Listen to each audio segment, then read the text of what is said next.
See the madness will brilliance.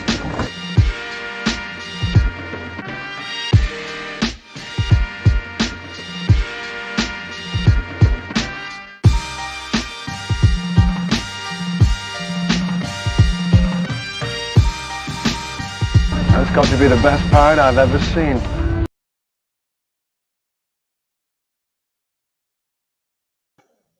Good evening, ladies and gentlemen, and welcome to the one and the only Rumboyz Fantasy Network. I am your host, Rumboyz Robbie, aka the Admiral. First off, happy holidays. Second off, thank you all for joining us. Rumboyz After Dark. Happy Friday to each and every single one of you. Make sure you guys hit the subscribe button, like, and also dive off in the live chat. Crack us up. Make it entertaining. This is going to be a really dope episode. Ladies and gentlemen, first up, representing the GMM Network, Bogart Scott Free. Hey, give me money. Hell yes, hell yes. Hey, let's go, brother. Let's go. Ladies and gentlemen, representing Rumboyz Combat, Rumboyz Fight Division, all combat sports needs. You guys need to click in with him. Jake the Great. What's going on, bro? Going well, man. I might be covering a pay-per-view of Logan Paul and Floyd Mayweather in the next couple months. Kind of weird to think about, but yeah, it's gonna be happening. Yeah. I think the bigger beef there is that Jake Paul called out Floyd Mayweather and Logan Paul took the fight. But yeah, they It was a fight each ruse. other. Figure out who deserves it. We'll get into that. Fucking boxing's dead. Also representing Rumboyz.com, he is the chief editor, graphic designer, graphic editing extraordinaire. Peacock. What's up, Miles? What's going on, guys? What up, Miles? Friday night, you know.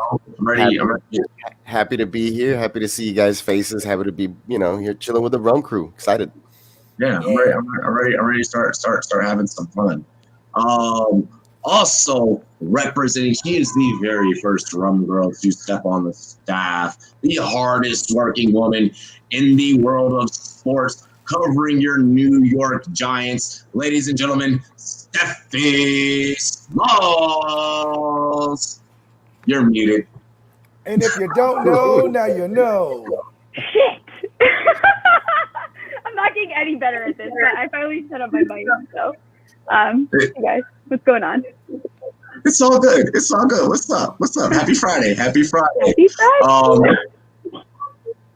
Let's see here. First of one of our two special guests tonight. Ladies and gentlemen, he represents hold on. I want to make sure I get this correct. Authentic and the Beard. Okay, make sure that you guys check them out over on YouTube. This man is also from my hometown, DC, Maryland, Virginia. Stand up, ladies and gentlemen. Tim the Beard.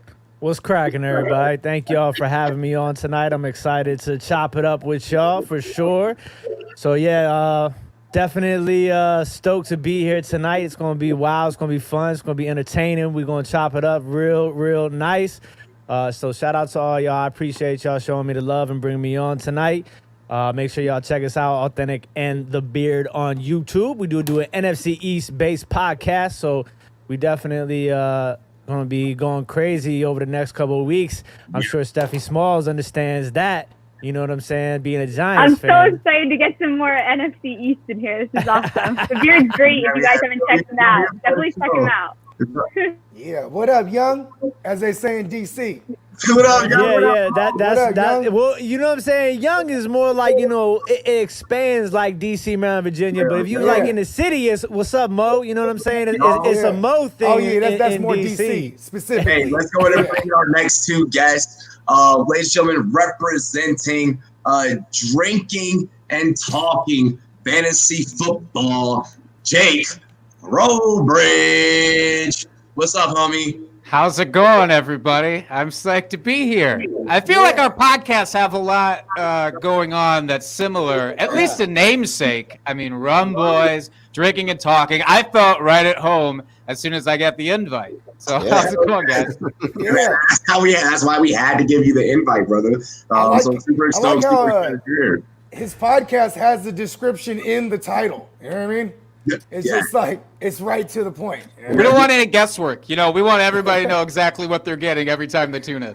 Yeah, exactly. Let's just cut straight to the point, straight to the chase. Ladies and gentlemen, our final guest, our final panelist, our final analyst here of the evening. You guys can catch them here every Sunday on Rumboyz NFL AM, but you can also download the Fantasy Football Podcast app. You can also check out the Fantasy Football Podcast. Ladies and gentlemen, Fantasy Fan. Yo, what it do? Just watched the last episode of The Mandalorian, and I am. I love it. Don't tell me anything. I want to watch it after. Don't tell me anything. Spendetta. Dude, NFC East, that's awesome. That is awesome that you guys talk about that atrocious division right now. I'm a Cowboys fan. Settle down already. We're gonna calm down. We got two of the hottest teams in the league right now, Three, though. four. That's just facts. There's four of y'all. They ain't lying. So there's four of y'all. And then talking about the NFC East tonight, I'm sure. The Eagles can't say that. Yeah, we got Cowboys. no Eagles representation here. Right. Although there is something that you're able to say. Let's go to this page. Monkey Knife Fight. Hey, check this out, Run Boys and Girls. Head on over to monkeyknifefight.com for your legal, legit, daily fantasy sports prop action. Last night we killed it. Man, that's probably the one thing that wiped away my Cam Akers tears, because I actually hit on the lesser more. It's pretty hefty too. You know what I'm saying? And when you head on over to monkeyknifefight.com, you use promo code Rumboyz. That's all caps and no cap. We'll match that first deposit all the way up to $50. Drop 10, you get dub. Drop dub, you get 40. Drop 50 and get that hundo. Get in on this touchdown dance. Get in on rapid fire. Get in on less or more. Head on over to almost vetoed that. Head on over to monkeyknifefight.com. Use promo code Rumboyz, and we'll match that first thing all the way up to $50. Monkey Knife Fight, give me money. Oh, you out? You muted? You out? Who's out? Oh yeah. I was like, I thought that was me. Live on Sportscaster and Sportscast. So we are also live on sportscaster.com and Sportscaster the app. Make sure that you guys head on over to sportscaster.com and Sportscaster the app and check us out over there. Also, if you are already over on Sportscaster, head on over to our YouTube and support us as well. Subscribe to our YouTube channel.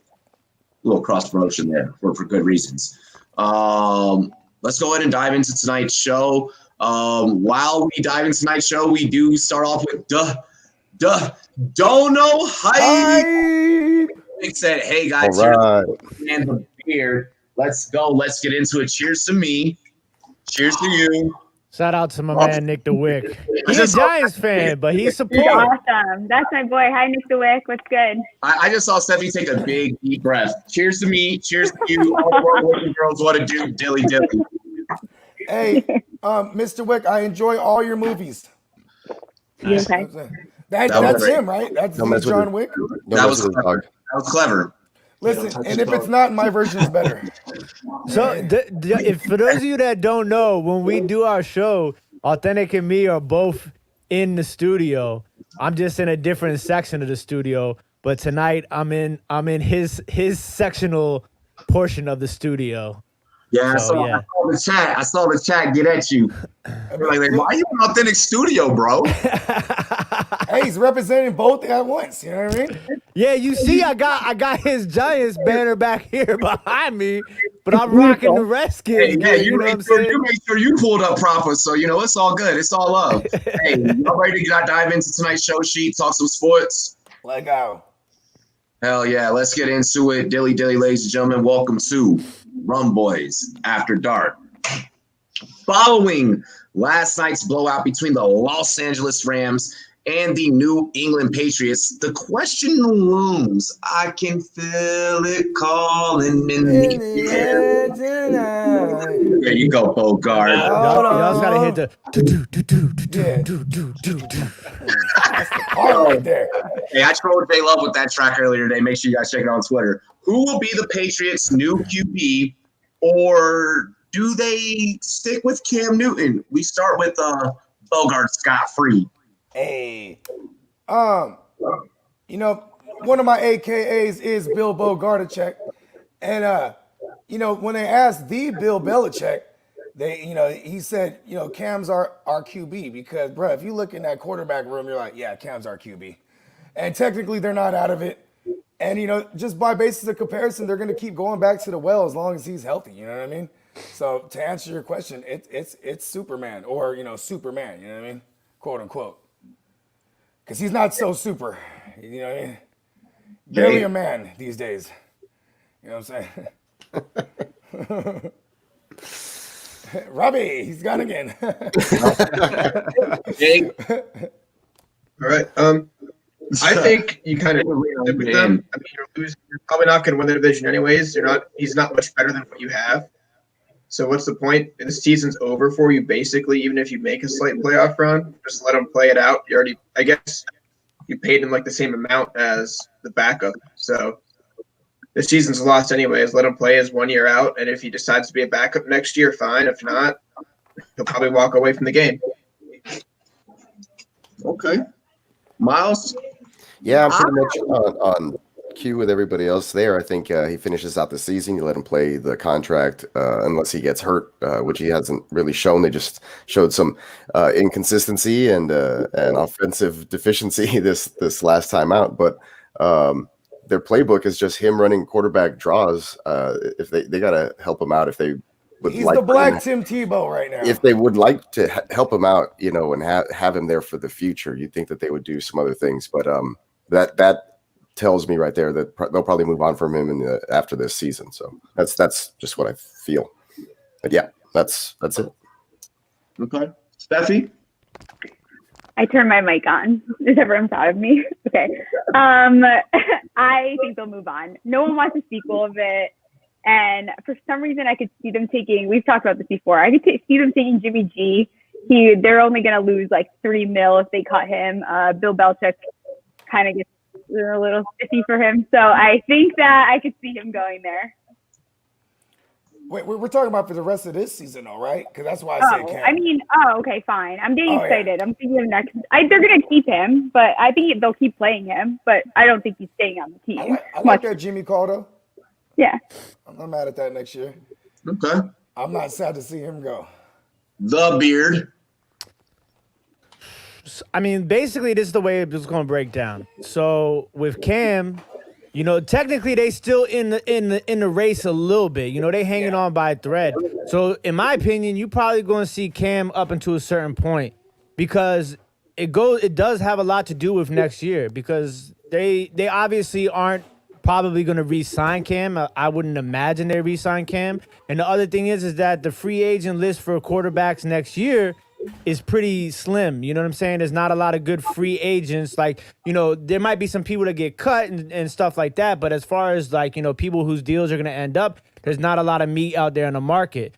So you're not going to get a real top tier draft pick to draft another quarterback. And we all know Bill Belichick isn't the type of guy to draft a quarterback that high in the draft in the first place. They always like to trade back.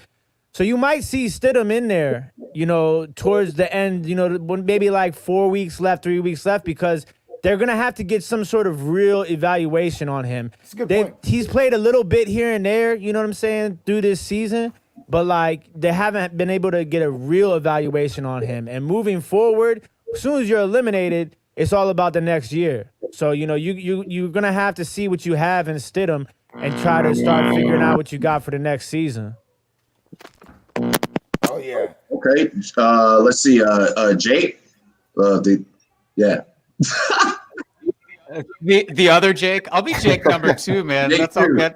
I'm first really combat. feel I'm like first combat today. So that's what all right, I'll take it. I'll take the Jake moniker for The Jake mantle. I really feel like this comes down to Belichick's just complete bullheadishness. Like, he's so stubborn that I don't see a world where he sits Cam because he's been so fervent about it. And like, he just had this interview where they asked him, "Hey, who's your starter?" He's like, "I'm glad you asked that. It's Cam. Cam's our starter." And first of all, that's like the most words Bill Belichick's ever said in response to a question. So I feel like he meant it. But he's just so stubborn that I think he'll ride out with Cam maybe a couple of games. Like Beard was saying, like maybe a couple of games where Stidham comes in if it's just completely gone. But otherwise, I think we get a healthy dose of Cam. I don't think it's going to be great to see, but you'll see it. And that's the thing, though, what you said about what Bill Belichick said. The number one thing that somebody says before they bench somebody is, that's my guy. The number one thing they say before they fire somebody is that's my guy. So, those are kind of like the words like kiss of death. Yeah. Is anyone else good there? Yeah. Okay. Sweet. Yeah. So I was like, I know I've had some drinks, but like, whoa. Hey, Robbie. Whoa. Hey, that Abs thing are you're kicking doing, in. hey, that thing you're doing is like, it's like sending like, it's kind of crazy. It's kind of Roger Zapp-esque. You know what I mean? Like, Yo, Bill Belichick heard us, and now he's cutting through. Yeah. I was going to hear him speak. My headphones. I'm so pissed off at that. They finally blew. Yeah. Then your turn. I mean, I think they have divisional games the last 3 games of the season. They're playing the Dolphins, the Bills, and then the Jets. Those are not going to be easy games. You look at the Chargers game, and Cam Newton really didn't do anything. All he did was rush for 2 touchdowns, which is good, but and I do agree with, I guess, like a bunch of you. I'm not like keeping tabs. I'm not taking notes or anything, but that Cam, I mean, we're going to see him. He's going to play, but Stidham's not the future. So honestly, I think we've seen enough of Stidham. Maybe he wants to see more of them, but they still have a chance. Like you guys said, if they lose to the Dolphins, they're probably going to lose to the Bills. And then the Jets game, wow, sign me up, So it's an interesting story, but no, I think the Patriots they're going to go quarterback next year. They have to. So I'm in agreement there. or they get Jameis Winston. Oh God, no. That's what I wrote. Yeah, I would love it. Why not? I mean, I don't. Really, Taysom Hill is better than him, though. So. What I feel is Matt Stafford's probably going to be moved on from. Maybe. It would be dope if we could keep Alex Smith, but Cinderella stories sometimes come to an end. Comeback player of the year this year, cool and all, but I don't think that we stick with them just because, well, we're the Washington football team, and well, that's the type of shit that we would do. So maybe the Patriots make a call and they try and scoop up Smith. One way or another, I do think that they move on somehow. They're not worrying about many cap issues that other franchises are having to worry about. Maybe Sam Darnold. Maybe Sam Darnold. I mean, if the Arnold Jets, Schwarzenegger? yeah, if you're just trying to rebuild your team, but I do also it's a later topic, but that's one of my 2 spots for Sam Darnold. I have a couple more, but that's the ones that came to mind. That's what we call a teaser, bro. That's what we call a teaser. But it fits in New England. But okay, yeah, maybe Fitz The Magic Man? Just go around that. So he could have a revenge game like 6 times a year. I do see them somehow, some way moving on from Cam Newton. The only way where I can see the other side of the spectrum is where many of you guys said that you keep them is you're rebuilding every other piece of the offense, and then finally when that guy pops, like when you find either that guy in free agency or whether it's the draft, then a couple of years down the line, then that's when you go get a pedigree quarterback. Cam, it hurts me watching Cam throw the ball. My arm hurts during my play-by-play that he should retire. So he just it looks like he's in pain when he's throwing, and like we've seen how Bird and like Myers have had good games, and that's on Cam. So Cam's like, even if some quarterbacks are having bad days, the receivers can still do good, but like he hurts. Like Cam hasn't passed for more than 300 yards in his last 3 outings. Yeah, it's not looking good. So we don't know how good Bird and Myers could be. It's not been the same since that dirty shot on Thursday Night Football when he's like snapped his ankle week 1. The year after the Super Bowl run, MVP run. Yeah. He was knocked out of that game. Like he's not been the same player since. That's when the shoulder popped up. and that's when the knee popped up that same year. It was all those years he was doing the dab, man. He threw his shoulder out with all those dabs. You know what I mean? He also ran with his head down and threw his shoulder into people. I throw my shoulder out taking a dab. Did he start doing this in Carolina or? He caught it. That was his Auburn thing, right? Was that Auburn? Yeah. All right. I like it. Let's see here.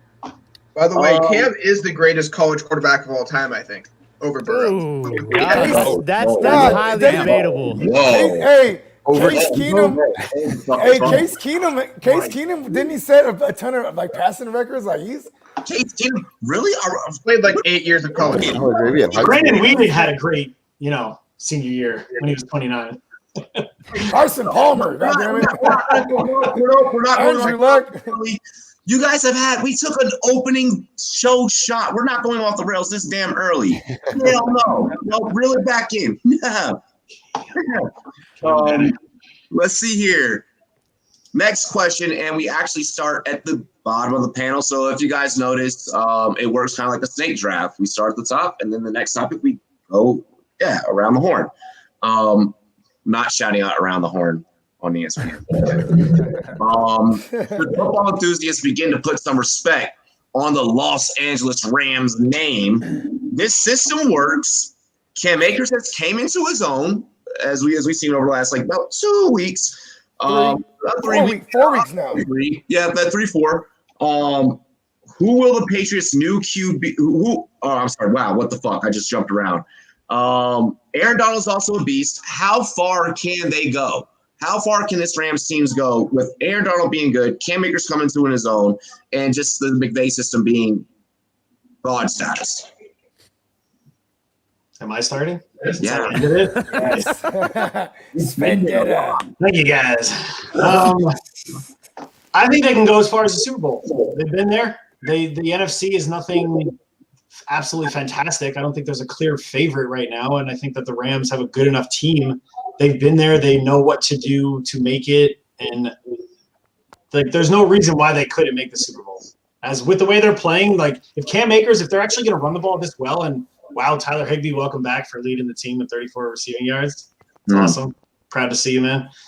But I wouldn't be surprised if the Rams were in the Super Bowl. All right. Now, okay. Before we move on to Jake, and Jake, I'm probably going to want you to kind of tag team on this one heading into your take, so it's going to be a great segue for you too.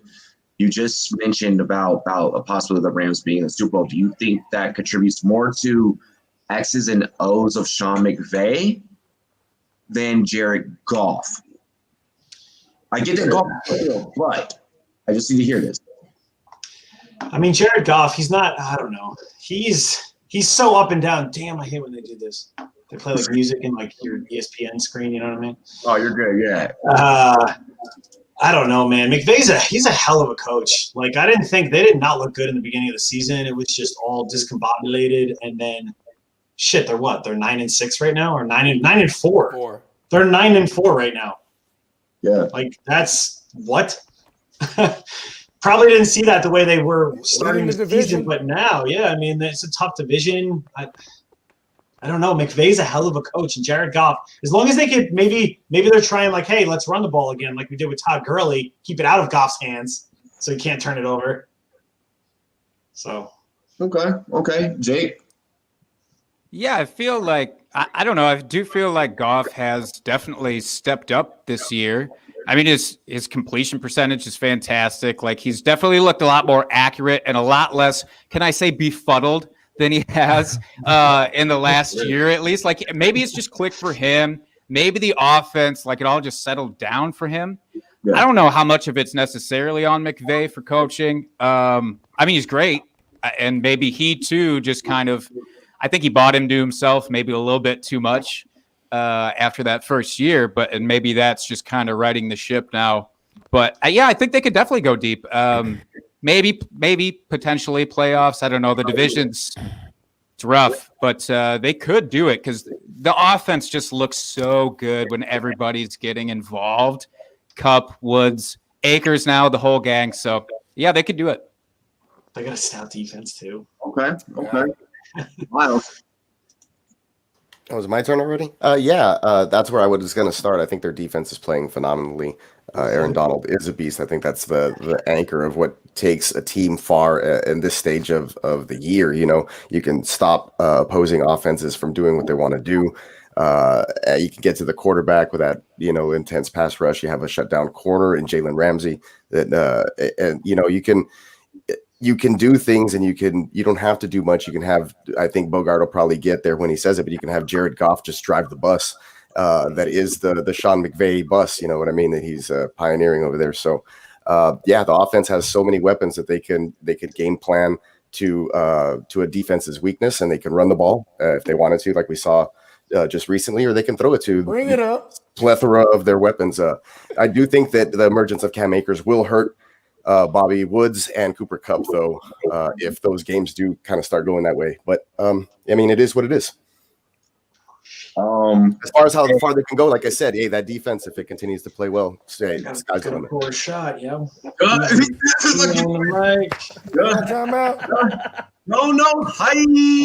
No hype. I appreciate the 5. We appreciate the 5.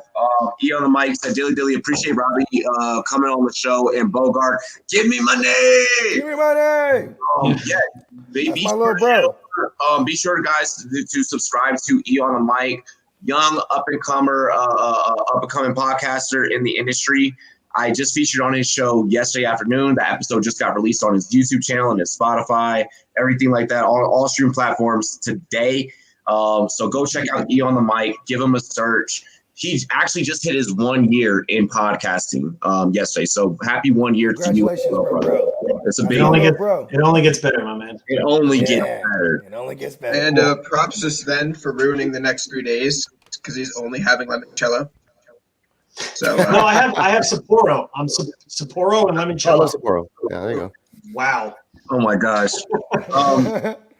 Steffi, you will be awake for your hangover. 100%. How do you feel about the Rams' chances? A lot of panelists have already brought up possible Super Bowl. Start in the chat that Goff is only as good as his running back, and he's effective play action. I'm curious how you feel, because you've seen teams rebuild being a Giants fan and come out to be great. Mm-hmm. So I don't really buy the whole Goff thing. I don't really care. He's not the reason why their success is what it is. I think that Aaron Donald is obviously amazing. I think that their schedule moving forward is pretty weak. I mean, they see the Jets, they see the Seahawks, they see the Cardinals. They could easily win all 3 of those without a question in my mind. Honestly, they could make a Super Bowl run, but it's gonna take everything coming together. It's not gonna be something where if they start slipping up, because let's not forget, and of course I have to bring it up, the Giants gave them a little bit of a run for their money, so they can't be broken. So they need to keep up the work. And I don't know. I'm not a huge Sean McVay fan either. So are you a Ryan Phillippe fan? Okay, but also, who did you wait? Hold on, Bogart, quick. Who did you bench yesterday? Oh. For who though? Who did you start over? That's what you get for shit on the Giants. Who was that? Tell the people. Hey, I'm gonna start putting you two either like one of them or one of each. I'm gonna keep doing that because this is the same thing. It's starting to become a thing where you two just like, take the fucking view. The beard. How you feeling, bro? So to be honest with you, at one point we were looking at the NFC West like it was easily the best division in football. You know, like everybody in that division was, stacking up wins, Until 1, 2, broken. 3. Like it was looking real hard in that division. And, I sat back and I looked at the Rams team and I said to myself, I think the Rams have the most complete team in that division. And speaking on that, I think they have the most balanced, complete team in the NFC. Because their defense is top notch, and it's not, they got the men up front on the line. They got a nice secondary, and then you look at the offensive side of the ball. Even before Cam Akers came on, because I'm a big Cam Akers guy. I've been on Cam Akers since day one, and I did start Cam Akers last night and the Rams defense, and they combined to give me like 56 points. Yeah. So it was so a nice. You're on the week 15.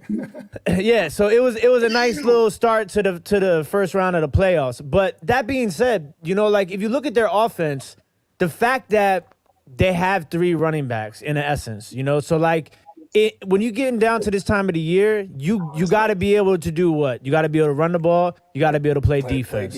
Like, you know what I'm saying? The pass game or the high flying, offense stuff, it'll get you to the playoffs. But when you get to the playoffs, you got to be able to run the rock and you got to be able to defend. And the Rams do both of that really well because, like, you can feed the high hand. When you only got one running back and you're one running back, you got somebody who kind of comes in and maybe you got like an 80-20 split, then, like you can't really ride a hot hand, But when you got somebody who's 3 backs deep, because you got Malcolm Brown, you got Henderson, and you got Cam Akers, you can throw a lot at a defense with those 3 different running backs because all of them have a little bit of a different run style. Yeah. Then you got Kupp and Robert Woods. And like it's not necessarily just about Sean McVay's play design. It's about having the weapons to be able to utilize that play design. And you can do that with Kupp. You can do that with Woods. You know what I'm saying? And then you got 2 tight ends, Higbee and Everett. So it's like you got, like I'm going off. Special teams is good too. Yeah. So you got a really well-balanced team. So it's like when you look at it, Johnny like Hecker you get to the is playoffs, one hell of a punter. Real talk. When you get to the playoffs, man, you know what I'm saying? Like that's the type of team that's position themselves to make a run. Coming from someone that has had to return punts and return kicks, Bogart, very, very, very, very good fucking point. Actually, I get that you may be coming in there with a little bit of comedic relief there. Yeah, no, but I'm dead ass when I say that. You know what I mean? Pin someone. You remember that game against the Bears, the watermelon kick? Bro, where he had kicked that joint and it spun and it. I have one better. When you're willing to fucking coffin corner someone, you are literally a special teams coordinator. What you're telling me, if I'm on the other side, is I don't fucking respect you at all. At all. When you're trying to pin me in the corner, knowing that my returner, despite what my call is going to be dumb enough to try and touch the ball and return it. Yeah, Hecker pinned him within 5 all night last night, and then had a coffin corner kick in the third quarter just to send a message of dare you. I dare you. I was a long snapper. So I was a long snapper too, man. Hell yeah. The unsung heroes. Hell yeah. I knew I was touching the ball at least like once the game. Combat. Well, I think there's one thing that is reliable in the playoffs. It is a good interior defensive line and a run game. And if you could throw the ball with play action, you could either, I'm going to say just flat out lose badly if you're behind, if you play that way. Or if you get decent momentum early and it's a close game, you're always in the game. You could win any game in the playoffs. The only matchup I don't really like for them is the Packers, because I think Rodgers, on a day where he's preparing for that defensive line, can scheme up quick passes and put up 35 on him if you give him that extra time. And that scary offense, that's the same thing with the Chiefs, I feel like. I think every team that has a run game and decent defense that can force some turnovers can do the same thing, except against the Chiefs in the AFC, where I think Rodgers and Mahomes can break any traditional system where it's just take care of the football.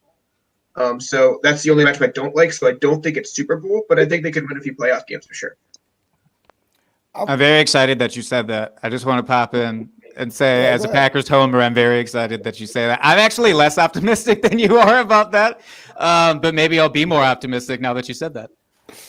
Okay, well, I'm gonna kind of segue off of what Jake said. So, really quick before you go, the watermelon was against Atlanta. It was against Atlanta. Oh, okay. Yeah, that's right. It was the Cowboys kicker that did that. Yeah. No, it was the Atlanta kicker. It was the Cowboys kicker against. Because I know I know Hecker hit a watermelon kick against the Bears on that Monday nighter. Anyways, I digress. Okay, I like to always use the metaphor of the bus. You know what I'm saying? Miles kind of brought it up earlier. You know what I mean? Like, not just because they're yellow. You know what I'm saying? The Rams team, but they're like a big old bus. You know what I mean? Sean McVay. You know what I mean? He's like, he built the bus, and Jared Goff just has to be the bus driver. You know what I mean? The bus is built with a great defense, can handle all terrains. You got Aaron Donald, and the addition of Leonard Floyd is low key like massive for them. You know what I mean? Because we saw what he did alongside Khalil Mack before with the Bears, so it only fit that he can wreck shop with another great interior D lineman. You know what I'm saying? Then you get to the secondary. Yes, everyone knows Jalen Ramsey, but my man Darius Williams, bro, he's murder. You know what I mean? Like and he gets a lot of balls thrown his way. What's up? 187. Yeah, he's 187, bro. You know what I'm saying? That, and I swear, when I'm shrooming, that's his jersey number, bro. Listen, and then you go to the offense. Like, so this is where Sean McVay. This is where we really need to put respect on Sean McVay's name, because when he came in the game, he had they traded for Brandon Cooks. He brought over Woods in free agency. They drafted Cooper Kupp, so he ran 3 wide receiver sets religiously. He also drafted, both Advert and Higbee, right? Yeah, all in that same year. But here's the thing: is that once their line started getting messed up, what was this? 2018, 2019, we really seen it take a hit. They started switching to that 12 personnel. You know what I mean? Because this is just a great coach who could look to his personnel like the Beard brought up earlier. They got all kind of weaponry. So now you could scheme up all kind of different shit, and all Jared Goff Ryan Phillippe, all he got to do is drive that bus whichever route this personnel calls for. You know what I mean? Can they make a long run? Yeah, I think so, and I think they could go to the Super Bowl, because if it's the Taysom Hill led, matter of fact, if it's the Drew Brees led Saints, I think they're in for a rude awakening when they get into the playoffs.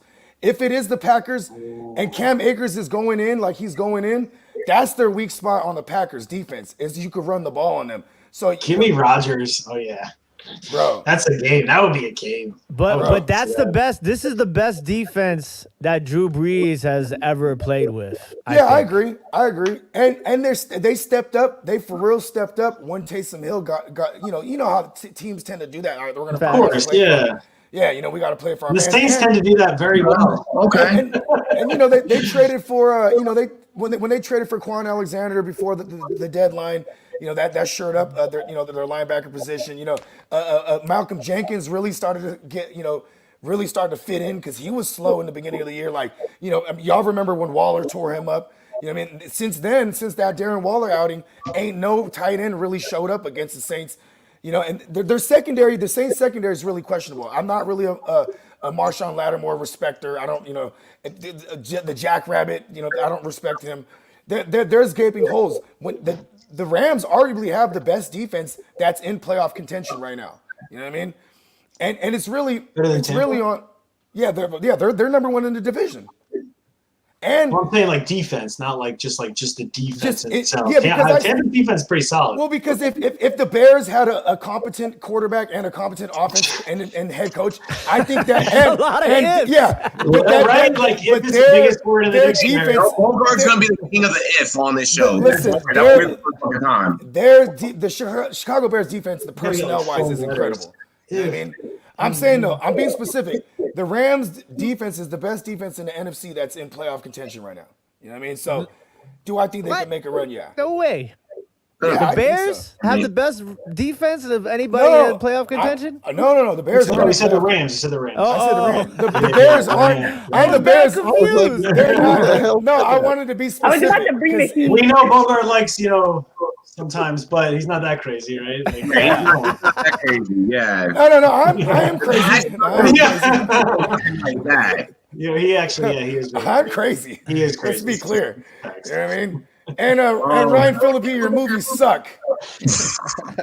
Hey, Cruel Intentions. That's classic.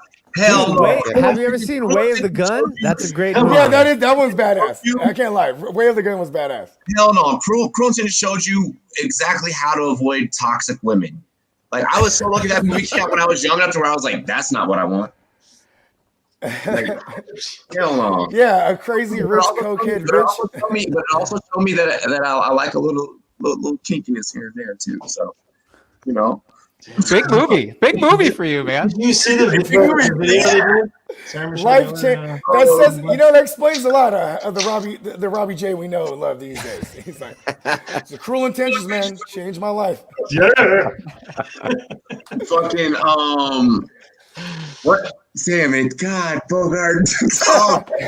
Next topic, or you're still on the Rams. No, I'm good. We go to the next topic. Okay, I have to get my take on the Rams. Really quick. I feel like football enthusiasts, all of you guys out there. I'm not talking about this panel here. But those of you that like to go out and be super opinion filled without having no fucking research, I ain't gonna lie on names, but you know who you are. You need to put some respect on this team's name. The system is working. I'm not going to say that you have to respect Jared Goff. I am going to say that exactly how the question is tight. Aaron Donald's a beast. Cam Akers is coming into his own. The personnel surrounding Jared Goff is so damn talented that they can make a deep run. They can actually get something done. What in the world are you showing me, Sven? Approves COVID. Oh, yeah, I saw that earlier. I thought I was here. I thought Sven was talking to me psychedelically. No, don't worry. Psychedelically? I mean, you know what I mean, telepathically. I do feel like that this team can go far. I do feel like because they have been there before, and the experience is there, that a Super Bowl appearance it's not my prediction. I will state that it's not my prediction, but a Super Bowl appearance is not a far-fetched take, period. So guys out there that are going out and saying, oh, fuck the Rams, they suck, just because of whatever biases you have, stats say different, and you just have to accept that. And that division's falling apart. The division's falling apart, too. My Niners have been broken since week 2. The Seahawks defense is one of the worst. You know what I mean? Kyler Murray's hurt, and that's hurting the entire team. You know what I mean? Like it's the Rams' division to lose. Say that louder for the people in the back, please. Who's hurt? Kyler Murray. He's playing hurt, and he's going to play against the Giants, who are the fifth. They're the 5th worst matchup for opposing QBs, so they might eat him up. You know what I mean? I know why she just brought that up, and I'm gonna find a way to dig into that later. I'm gonna weigh in later. I know exactly why she wanted to do that. No. Let's get into the next topic though. What team needs to win more on Sunday between the Buffalo Bills and the Pittsburgh Steelers? Bogart.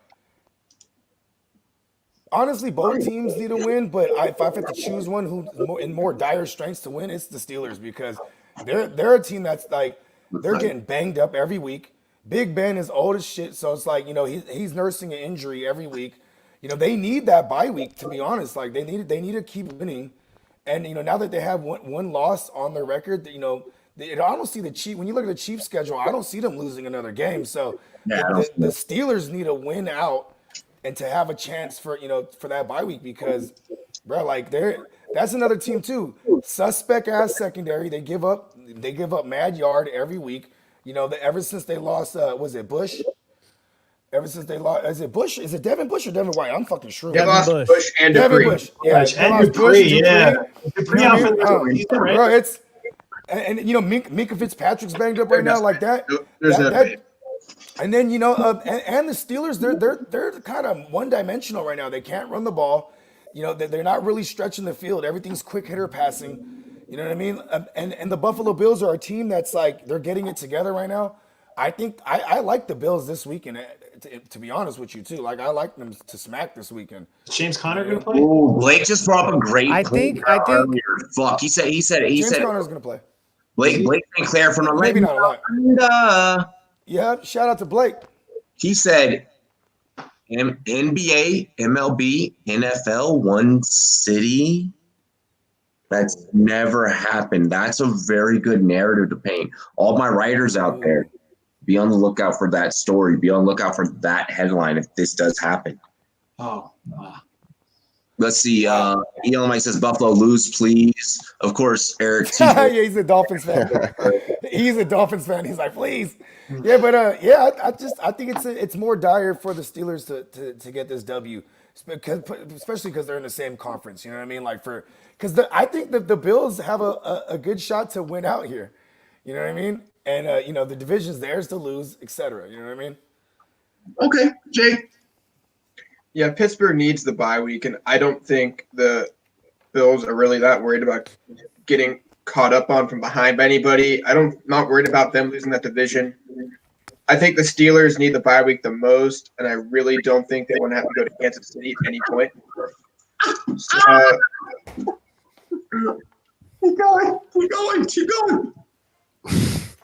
So overall, Big Ben needs the rest. That defense is already decimated. Does not really matter. So I think they just have to limit the amount of games they can play with a thinned out defense, and limit the snaps in the playoffs at this point. I don't love their chances this week though. Yeah, I'm totally with you there on their chances. I kind of like Bogart's take on the Bills coming out strong and maybe putting some smack in, but I think that's because it's probably, in my opinion, probably a little more important for the Bills because they do want that respect put on their name. You were talking about the Rams needing some respect. The Bills Mafia has been relatively quiet this season considering their success. So I think that they're still considered one of those teams that just isn't considered one of those Super Bowl heavy favorites. They're not allowed to tailgate and light things on fire. Smash babies through tables. Yeah. Yes. So maybe COVID has kind of slowed down that hype for them, but at least from what I've seen, but I think that they still feel a little bit disrespected and the Steelers is a perfect opportunity for them to go smash and put it on them. So I think that I like the Bills in this game as well. And I don't know if I'm going to be starting Josh Allen over a lot of other quarterbacks, but like Tannehill, we're gonna have this argument. we're gonna argue this all week and see what happens. We've been doing this on numerous shows. You don't want to see any questions on Sunday morning about this. Yeah, crap, no. I don't want to see. I'm already telling you that the ongoing argument is Tannehill versus Just skip him. Tannehill's the threshold, but anyway, that's my take. Hey, Steffi, what should say here? Who needs to win more, Buffalo Bills or the Pittsburgh Steelers? And JD Guccini, this is it. What? He said ain't no laws when you fucking with the calls. Yeah. True. So on that note, I don't give two flying fucks about the Steelers. Wait, frankly. I think that they are fraudulent. I said it last week. They have a complete inability to run the ball. They are a joke. I don't care. I'm not talking about them. They've had an easy-ass schedule. Them and the Browns with their schedules. It's so cute that they think that they're freaking what a record even shows anything to me. Jimmy Cole Beasley this week. I'm all Bills. I can see the Bills if they can keep up the speed. They're going to the Super Bowl. Okay, listen to me. Book it, mark it down, write it down. Okay. I'm my second favorite team, so I'm behind that. Allen and Diggs, that chemistry is beautiful, and you guys can talk about everyone else. It's a beautiful thing. So I don't give two shits about the Steelers. I don't care. I think they're frauds. Big Ben's gonna get hurt. It's a joke over there. Big Ben rapist burger is what I call him. He's a rapist burger. Yeah, he's done. We're done. The beard. I will not be ordering that. I mean, it's a coin flip for real. Because I mean, like a lot of people already touched on it. Buffalo. I've been high on Buffalo. I think Buffalo has another team that's pretty well balanced. Their defense has not played as well this year as I thought that they would, which is kind of like, it makes them more of a, not necessarily a suspect team, but makes them vulnerable moving into the playoffs, unless their defense can change things around. And their run game can be suspect for sure. Devin Singletary has not had the year that I thought he was going to have. Zach Moss, who I thought, they were going to kind of turn things over to him. He's been kind of slow to get the ball rolling. Although I have been really impressed with Gabriel Davis. I think that he is somebody that you need to be watching out for in the future. But with the Steelers, it's like everybody knows. It's no secret, you know what I'm saying, that their schedule has been weak. You know, they're probably the worst 11-0 team ever. I don't want to take too much away from them because, you know, the Steelers are the Steelers. You know, Mike Tomlin is Mike Tomlin. So you always got to watch out for Mike Tomlin. You always got to watch out for the Steelers. That's a well-coached team. And, you know, but the Steelers need to win because they need to prove to people that they can beat other teams that actually have winning records, you know, or that actually pose a threat to them down the road in the playoffs. The Bills need to win for almost the exact same reason, you know, because the Bills need to show that they can take care of teams like this because they don't expect the Bills to beat teams like the Steelers in this, you know, the last decade or so. So it's either way right there for me. And they lost to the big dogs in the AFC, like the Chiefs or the Titans being like, you know, a big dog. You know, I got crushed by the Titans. It was a close game against the Chiefs. Well, close because it was closer. In points, but if you watch the game, it was far and away. It was a rainy game. I remember. Let's go, Ben. What you got? Steelers need this more than the Bills. The Bills, I think they can compete. They beat up on the Seahawks. Yes, their defense is not good, but it's still a Russell Wilson team. I know I'm throwing that as an example. They look very like there's what's up? What's that Steelers last name? A team of football. I like the way that was worded. Nice. I like that. That is good. Hey, the football team's not bad. They're not that. The football team's was my dark horse pick ever since I was like Alex Smith, bro. Let's go. But their defense is so good. Steelers need this. They flexed it to this Sunday night game, right? Like Cowboys were so upset. Oh my God, we've never been flexed out of it. Come on, we really want to watch the 3-9 Cowboys versus 2-9-1 Bengals on Sunday night. Christmas came early for me that the Cowboys were flexed out of it. Nobody wants to watch that. Steelers need this. If they don't win this, yes, they'll probably beat the Bengals next week. But then they have who do they got? I got their schedule pulled up. Then they got the Colts and the Browns. Those are not going to be easy games. So that could be they could literally lose 3 out of their 4 games. So they need to do this on prime time. And like everybody said, there's no run game. There's nothing. Like it's not. If James Conner comes back, maybe they'll try to establish it. Who knows? Well, he's better than whatever they've been doing with. Right, exactly. With Snell and McFarland, and Jalen Samuels, Smelly, and all those other guys back there. Hey, yo, Josh Allen in primetime is dope, bro. I don't know, man. Josh Allen's a hell on Thanksgiving of a last year. He's a smart quarterback. Yeah. Or even last year when he played the Steelers, even though it was the Mason Rudolph or a Duck Hodges-led Steelers, or that wild card game when they lost to Deshaun Watson and the Texans. Oh, when he lateraled with like a minute to go. Steelers, but that wasn't the answer to the question. The Steelers need to win this game. Yeah, that was the early game on a Saturday. Yeah. Yeah, I'm gonna go with the consensus here. It's got to be Steelers who come out of this thing, because if they don't, it's been trending down for a while here for those guys. I also just want to put some goddamn respect on Josh Allen's name, because that dude is just impressive as shit lately. Compared to last year, it's just crazy. It's absolutely crazy. I love it.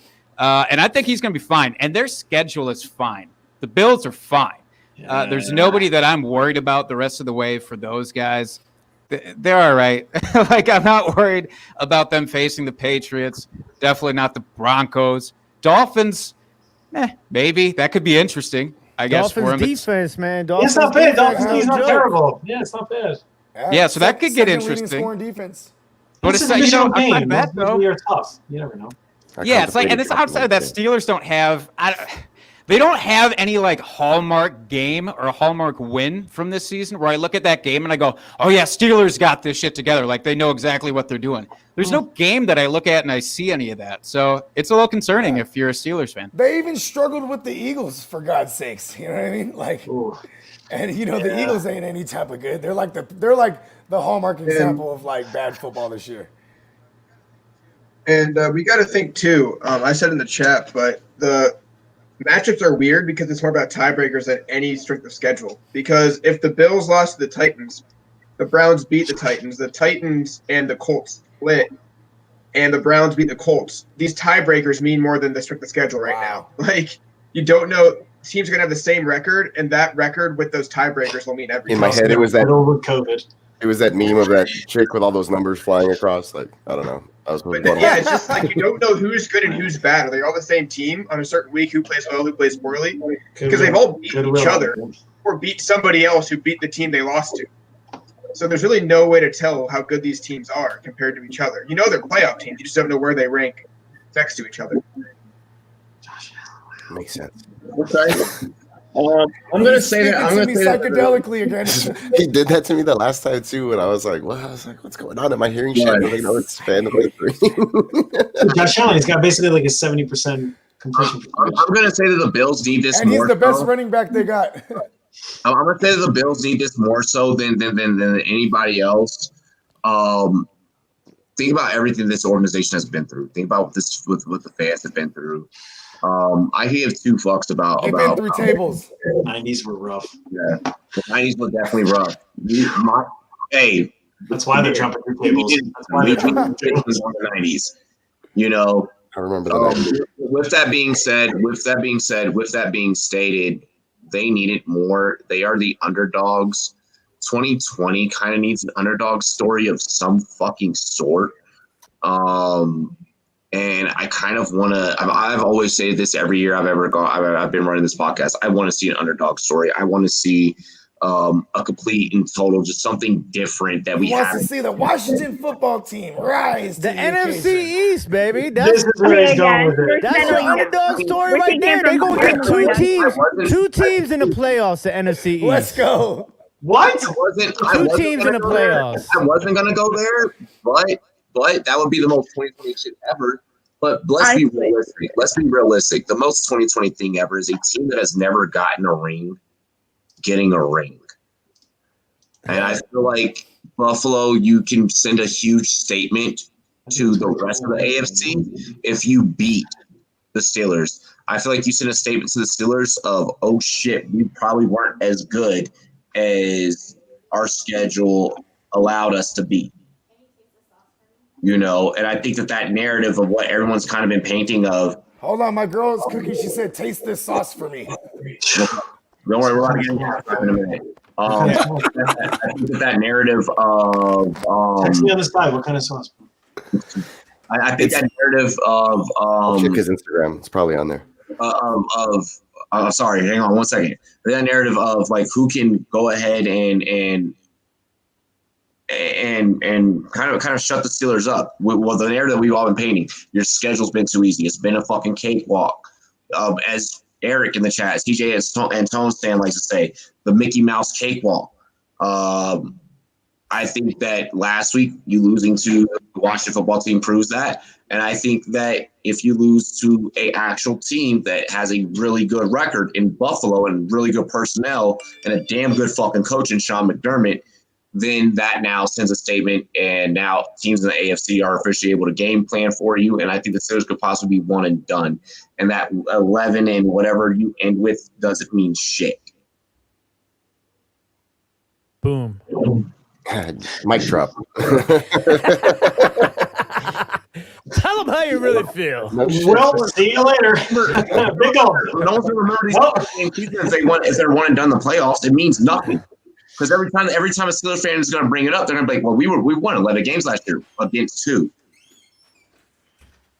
So, I mean, it's still impressive. It's definitely impressive. It's not easy to win. Yeah, it's the NFL. You gotta remember that. Of course, it's the NFL. exactly. It's easy. It's an easy schedule, right? We understand that, right? But you Mike can Tomlin only play. is We can only play the people that they put in front of you. You know what I'm saying? You can't hold that against the team. You know, and to win a game in the NFL is not easy. That's why there's only been, a couple teams to go undefeated in the regular season, and no team to ever finish the regular season and Super Bowl undefeated in a 16-game regular season. Oh, You know what I'm 16, saying? Yeah, because it was 14 back then when the Dolphins. It was did 14 that back then, and then the other team that did it was only a 12 games or 13 games. But like nobody's that. done it in Then the the modern Patriots era. lost You know what I'm the saying? So like, He's waiting to be like, we know. Yeah, they put an end to Bill Belichick in him. I want to specifically address Roger in the chat. He goes, and what happens if they beat the Bills? Well, They're not. Hold on, That's about it. hold on. And if you beat the Bills, and if you beat the Bills, cool, you secure a playoff berth. Then you go on and you possibly still end up being one and done in the playoffs. Or even if you, no matter what the case scenario, Or they essentially meet the Chiefs and get destroyed because the Chiefs' offense is. you do make it through the playoffs, then you eventually meet the Chiefs, and then you're seriously fucked. It's the playoffs. Though. I don't know. Playoffs is a different animal. Big Ben's been Listen, there. that secondary. He's also been there. Come on, Arnie Burns, Joe Hayden. I'm not saying they can beat the Chiefs, but Big Ben, you can't They all rule suck. The out. Steelers secondary sucks. Except for Mickey Fitz. Listen. You're not going anywhere without being able to run the ball. Period. That's it. Period. You can't go nowhere without being able to run the ball. End of story. Anything. Yeah, shout out to Wayne Goldman. If you beat the Bills, okay, in week 14, if you guys beat the Bills in week 14, the only thing people are going to say is they finally beat a team with a fucking good record. So why could you do it against Washington? And now that just goes back and redirects that to that. Washington has a winning record as far as the AFC's NFC tough. East goes. AFC's tough. You've watched enough talk shows. You know how this works. I don't watch any of those things. You listen to enough podcast. I don't have cable. Yeah, that's true. I don't have cable. We are a talk show. Like, you know how this is going to work. We So, are a talk show. hey, that's why. Yeah. No, really, Yes, Bogart. Thanks for pointing out the fucking obvious. You just have noticed the rank of Captain Obvious. Ladies and gentlemen, we are about to go ahead and enter our halftime period here. We're gonna go ahead and get into a music video. Right after that music video, we'll wrap up our football topic, and Eric is gonna have his MLB hot stove as well. Nice. Eric got a segment? Yeah, Eric got a segment. Ty. Hey, I do want to say though, as much as Jared Goff looks like Ryan Phillippe, Ben Roethlisberger, he looks dumbass like Will Ferrell. I'm telling you, bro. Hell yeah, he does. Don't disrespect Will Ferrell like that, man. Nah, Ben. You know Ben Roethlisberger looked like Blake Bortles' dad. Oh, nice. Snap. Funny. That one's good. It's like he might be his dad. You know he's played in. He's been all over the place, flying everywhere. He played in Jacksonville. Or actually, where's Bortles from? I just assumed Jacksonville because he played there. yeah, no. He went to UCF. He is his dad. Let's go ahead. We're gonna get into a video by our own Bogart Scott-Free. Hey, give me money. Everybody, go take a bathroom break. Do what you got to do. I'll see you in about 3 minutes. This music video plus a monkey knife fight commercial. I'm gonna have that coffee shop. Rumboyz.com.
no teeth. Bogarts got free cut from the pedigree. I ain't count no sheep. I'm count cheese like a skater. I'm grinding. One track minded. On my mind.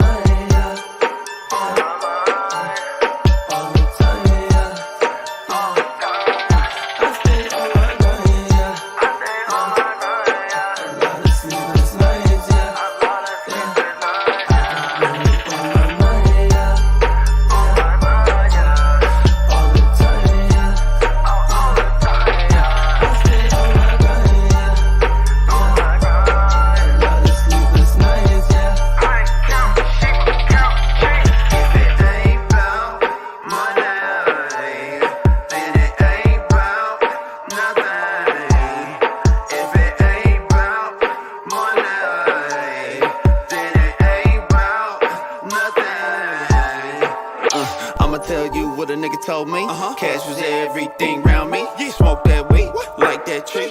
Get your dough, spit your flow. Can't fuck with the herb product, yo.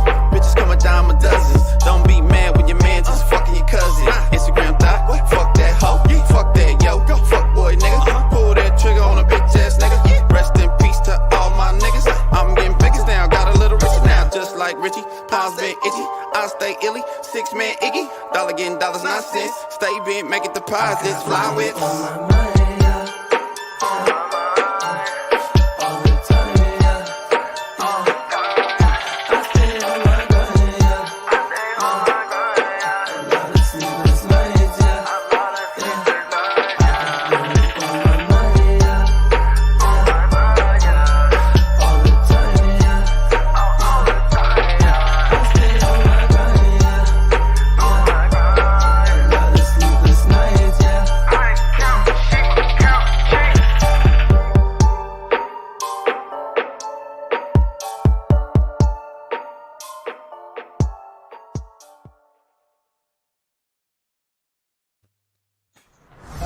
Let me tell you a little story. Once upon a time, there was a monkey knife fight. And one day, they met one team partners in the NFLPA. It's a match made in the pits of a monkey knife fight. And everyone lived happily ever after. Are you listening? This is big. What is a monkey knife fight?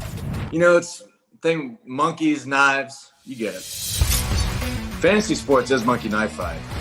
And monkey knife fight is fantasy sports. Monkey Knife Fight is daily fantasy. Monkey Knife Fight in the house. I am Monkey Knife Fight. You are Monkey Knife Fight. We are all Monkey Knife Fight. Monkey Knife Fight. You have the NFLPA behind the company. It's exciting for me to be a part of fantasy sports. When I think of fantasy sports, I think of beating all my buddies year in and year out and being able to brag about it. We're not just partners in it. We're owners. And it feels awesome to be an owner. I challenge you to a monkey knife fight. We've been saving you a seat at the table, Monkey Knife Fight. Welcome to the one team and NFLPA family. Monkey Knife Fight. Welcome to the family, Monkey Knife Fight. Welcome to the game, Monkey Knife Fight. Monkey Knife Fight! I challenge you to a monkey knife fight. Monkey Knife Fight! Monkey Knife Fight, Monkey Knife Fight, Monkey Knife Fight, Monkey Knife...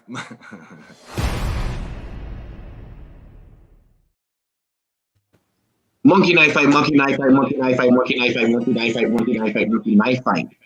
Post a video of you guys doing the Monkey Knife Fight challenge. Who knows what Monkey Knife and tag Monkey Knife Fight. Who knows what you might get. Big shout out to monkeyknifefight.com, promo code Rumboyz. Also want to give a big shout out to all of our viewers over on rumboyz.com.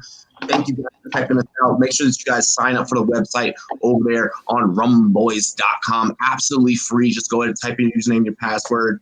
We're going to send you an email confirmation. Check that spam folder, click it off, and then boom, boom. You in there like swimwear. Bang, bang, baby, baby. Hey, and use promo code Rumboyz and get free shipping on the merch. Some drippy swag. And get you the certified medical grade Rumboyz mask. Ooh, medical. Yeah, We're missing one. I got the Rumboyz mask out here. You know, I be going out shopping. I'm a walking fucking billboard. You know, I be walking carrying up. Why not? I walk up to wear your mask. You know what I'm saying? You're working smart, not hard, my friend. I got my own. I wear my own mask. You feel me? Hey, I actually want a mask. I'm still campaigning to get me a mask where it's the bottom half of my face on it. You know what I mean? Literally, so I as see if some. nothing I see changed. some pretty dope masks out there, man. I take a mask with the bottom half of your face on it.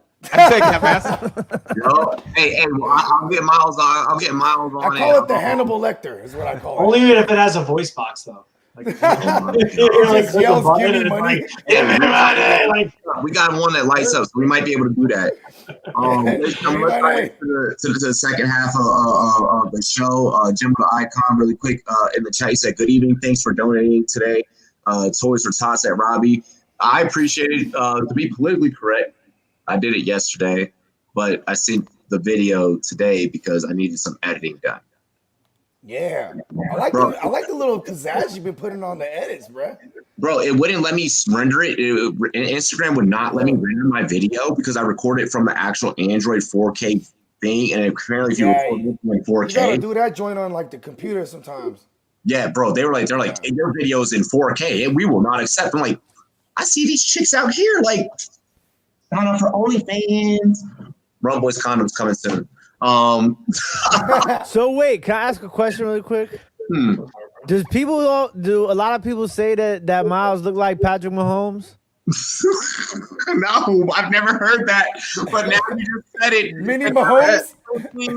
He's mini Mahomes. Oh my God. Because I'm just like, I'm like, where did he go? I'm like, that's my man Pat Mahomes. Oh shit! He had in-laws. He had in-laws that just came in. This is Wayne, so you know. But let's start off the second half of the show, y'all. I appreciate the whole panel. Our special guest, Jake, the Beard. Thank you guys. Stephanie, as always, sis. I appreciate you, Jake, Sven, Bogard. Let's get into it. Cheers to me. Cheers to you, all the Rumboyz and girls. What to do? Hey, the way you started saying thank you, I thought we were closing up. I was like, oh, I just Right? ate I'm some like, more what? mushrooms. I'm like, hold on. He's like, I just got like a beard. They're like, the fuck? Cool, bro. So we kind of teased about this in the opening segment. And we start off our second half of the game with assume. You know what they say about when you're you make an ass out of you and me. But we're going to go ahead and do this anyways. Assuming the New York Jets draft Trevor Lawrence in the 2021 draft, what happens with Sam Darnold? Do we ever see him start, let alone suit up again in NFL uniform? And if so, with who? We start off with who? Oh, shit. Yeah. Start with the bridge. All right, so I actually think this is kind of like threefold. So first, my Niners, we trade away Jimmy with his existing contract, which is like $25 million a year, and I think the Patriots will love him back. They used to pay Tommy $25 million a year. Why not just be like, okay, because they are cheap over there and efficient. More games than Rosen, right?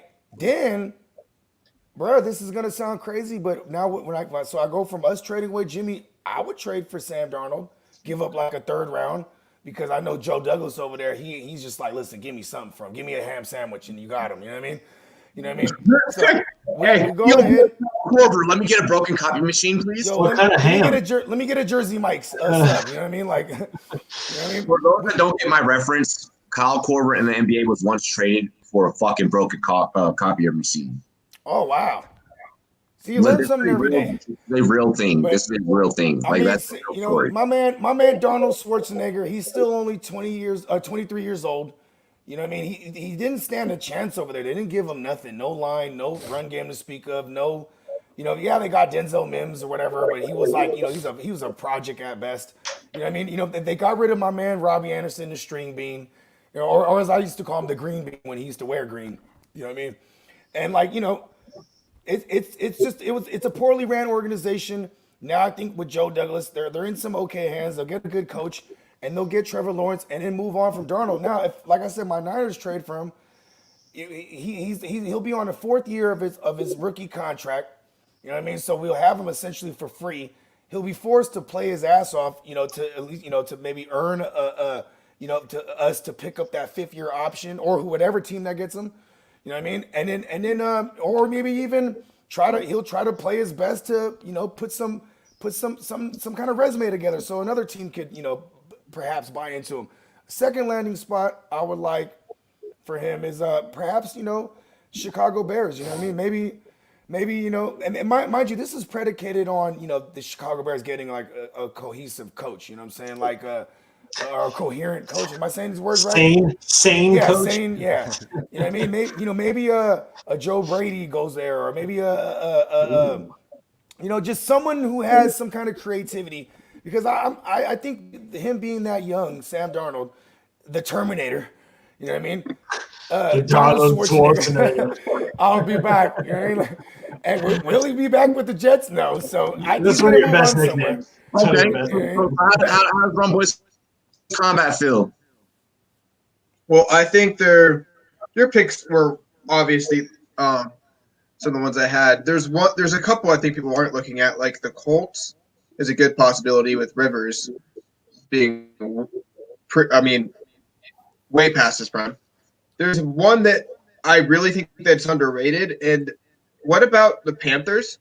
Because there's only $40 million left on the Bridgewater deal. It was a 3-year deal. Yeah. And I think they're done with him, and they should. I mean, he disappointed me. I thought he'd be better. He's definitely not of PJ Walker. So I was hoping he'd be good, but he's definitely not the right guy there, or probably not a starter in the league right now. So I would like to see Matt Rule try to do something with Sam Darnold, and maybe they could figure something out there. That's probably one that most people are thinking of. I really want to see him with the Colts, though, if that's a possibility next year.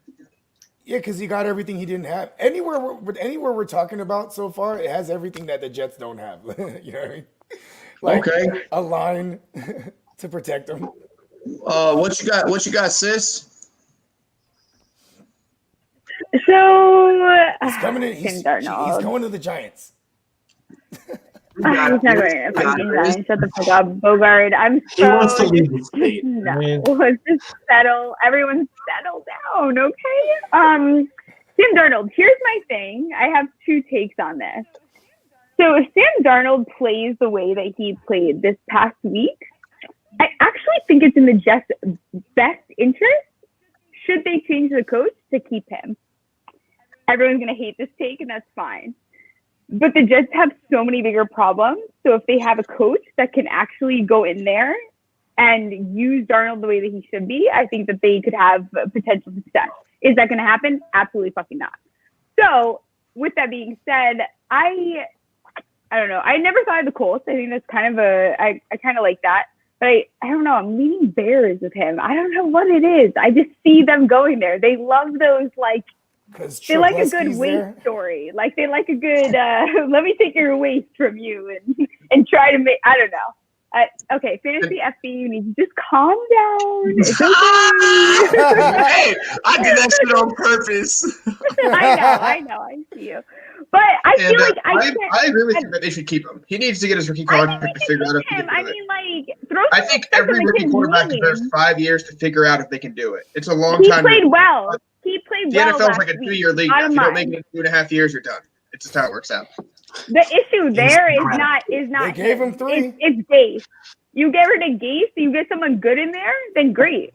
Keep Darnold, fucking staff the team, and then figure it out. Like, I don't think that getting rid of him is really a good idea. The kid is not bad. He played phenomenal last week. If he does that moving forward, to get rid of him, I think is foolish. But that's kind of I don't know. We'll see. The Terminator. The beard. Sam Darnold is bad. Yeah. Let's just be honest. Like, if you watch Authentic in the Beard, you'll know that I'm not a Sam Darnold guy. I'm a big Notre Dame football guy. I'm a big college football guy. I've seen Sam Darnold play for many years. Sam Darnold makes bad decisions. Sam Darnold, he can't make the right throws at the right time. There's nothing about Sam Darnold to me that is attractive about an NFL quarterback. Like, I don't mind having Sam Darnold as a backup quarterback. Don't take me wrong. But, like, Sam Darnold to me is not an NFL starting quarterback. Now, I know a lot of people, especially on our show, have talked about him maybe coming to Washington. Yeah. But, like, I don't want to see that. I don't want nothing to do. I wouldn't touch Sam Darnold with a 10-foot pole. Like, watch him come to Washington, Fuck no. you're gonna cry. I know. Your goddamn Look, trust eyes me. out. You know what? I'm having like flashbacks of Rex Grossman, like when I think of Sam Darnold coming to Washington. You know what Hey, I'm Rex saying? Grossman went to a Super Bowl. That ain't happening. We're not doing that. But I mean, like, just like I'm not seriously, doing like that. Sam Darnold just there's nothing about him that like excites me. You know what I'm saying? And then yes, you could say like, okay, he hasn't had the weapons. You know what I'm saying? Or he hasn't had the right coaching staff and blah blah blah blah blah blah blah. Like all I hear about is Dwayne Haskins bad. Dwayne Haskins isn't good. I don't know if Dwayne Haskins isn't developed yet. He's not Is good. he better than Darnold? So, but can we think about this, guys? Let's be fair to Darnold. Okay, and this, I'm gonna say like this. and think about this. Say like this. Coming from the person that has interviewed with him, that has sat down, talked with him. I just witnessed his whole fucking routine for a whole scouting weekend. Okay. Fuck no, he's not good. Talking about Dwayne He's Haskins. not. You want to know why he's not good? You want to know why he's not good? It has nothing. It has nothing to do with his talent, aside from the fact that he is a little bit less inexperienced than most college prospects. The talent can be developed. The maturity level's not there. Again, sat down with them, ate food with them, met them. Wait, we're talking about Haskins, right? Right? Yes. Yeah, Haskins. Oh, Okay. okay. Yeah, I may have not have overindulged. He was one of the more standoff out of 40 fucking rookies I had to work with for a whole weekend. He was one of the more standoffish ones and thought that he was better than everyone else. But he had the ill bag though. He walked in. Yeah, he walked in with a Gucci bag with stacks already in it. Yeah. Like he was fucking Floyd Mayweather. Motherfucker, you ain't going 50-0. That's mad Jamarcus Russell vibes right there. The bag full of money. Haskins, the first time of improvement that I ever saw out of him in the time I've been covering him out of my whole fucking career, 3 years now, is when he congratulated Alex Smith last week. That was the very first sign. So does Haskins suck character-wise? Yes. As a player, no, he's talented. Get your attitude together and maybe we can work. And look, so it's funny because I know Authentic, he believes that Sam Darnold can be something. I'm just not. And then to answer the question though, is that like if you really look at every single team, is there really a team that, you know what I'm saying, you could sit there and say that Sam Darnold is better than the starting quarterback that they either have or the quarterback that they're breeding to be their next quarterback? You said the Colts, and I feel you. All my little crushes in. I feel you about the Colts, but the Colts are also Jacoby Brissett and What's up, little Jacob Beaver? Eason. So that would be your thing, exactly. Jacob Eason as well, right? Yeah, I don't think you could bring Sam Darnold in on that situation. We don't know. I would definitely give Jacob Eason a start over Sam Darnold right For now, sure. at least, because you don't know anything about Jacob Eason. I think it's so rude to say that Sam Darnold wouldn't go to another team and do well. He has no. You can't even judge him. Okay, on what he's had. I've watched Sam Darnold play for football for a long time, and it's not just in the Jets. It's just watching his decision making is just not there. The other part to the question is that if you really think about it, is there another team where you right now would take Sam Darnold and make the starting quarterback over the current starting quarterback? There's nobody. And I want to just Cam Newton, I'd start Sam Darnold. Maybe one. 100%. I just want to defend what Steffi just said there. Okay, Darnold isn't Denzel Mims or Quentin Williams or any of the other Jets. If he was any of the other Jets, he can work out somewhere else. This is a quarterback that's going to play for the goddamn Jets, and he's from USC. Matt He also is in such a toxic environment. Like to beat down a quarterback's confidence like that is so like that plays a role. He couldn't beat the Mono T1000. I don't know. It's fine. We'll see how it goes. I just think that it would be. I mean, I could be completely wrong, and I could be completely biased for sure. I just don't know. I just don't see a fit They said anywhere that about where a Daniel team would go Jones, out of their too, way. So I take it to heart. I just don't see a team that would go out of their way to make Sam Darnold their starting quarterback. But I would start him over I Cam start Newton. Daniel Jones over Sam Darnold. Would you start him over Mike Glennon? Mm-hmm. Yeah. Right? Okay, So but the Jacksonville Jaguars is are my going to team. draft a quarterback. That's what I'm saying. Jacksonville And is my That kid had Jacksonville's something gonna, to and I'm a prove big last week, Minshew though. guy. I'm a big Me Minshew too. guy. I love against you. Same. I love against you too, but I think that Jacksonville, they have enough draft picks where No. they could probably waste one of their 4th rounds or something like that. Yes. Competition drives talent. I give you that, but you don't think Minshew will give the competition to the rookie But I'm quarterback? saying, of course, but they'll still have that 1st round pick. They'll still have that number 2 pick. Your number 3 pick. You know what I mean? They got a lot of needs They too. can that I either trade it. They can either trade it, maybe gain some more picks, get some offensive line, get some defense, or quarterback right there. So what is Sam Darnold worth? A 4th round? 3rd I don't or know. 4th round? Well, Jacksonville No, 6th round pick. Yeah. So Nobody's Jacksonville has giving. a. Are you kidding me? Nobody's giving the Jets anything higher than a 6th round pick. You know that's what Joe Sam Douglas Darnold. is going to ask for. Joe Douglas is asking for rounders that. next year. Joe Douglas is going to ask for something like that. Jake, how do you feel?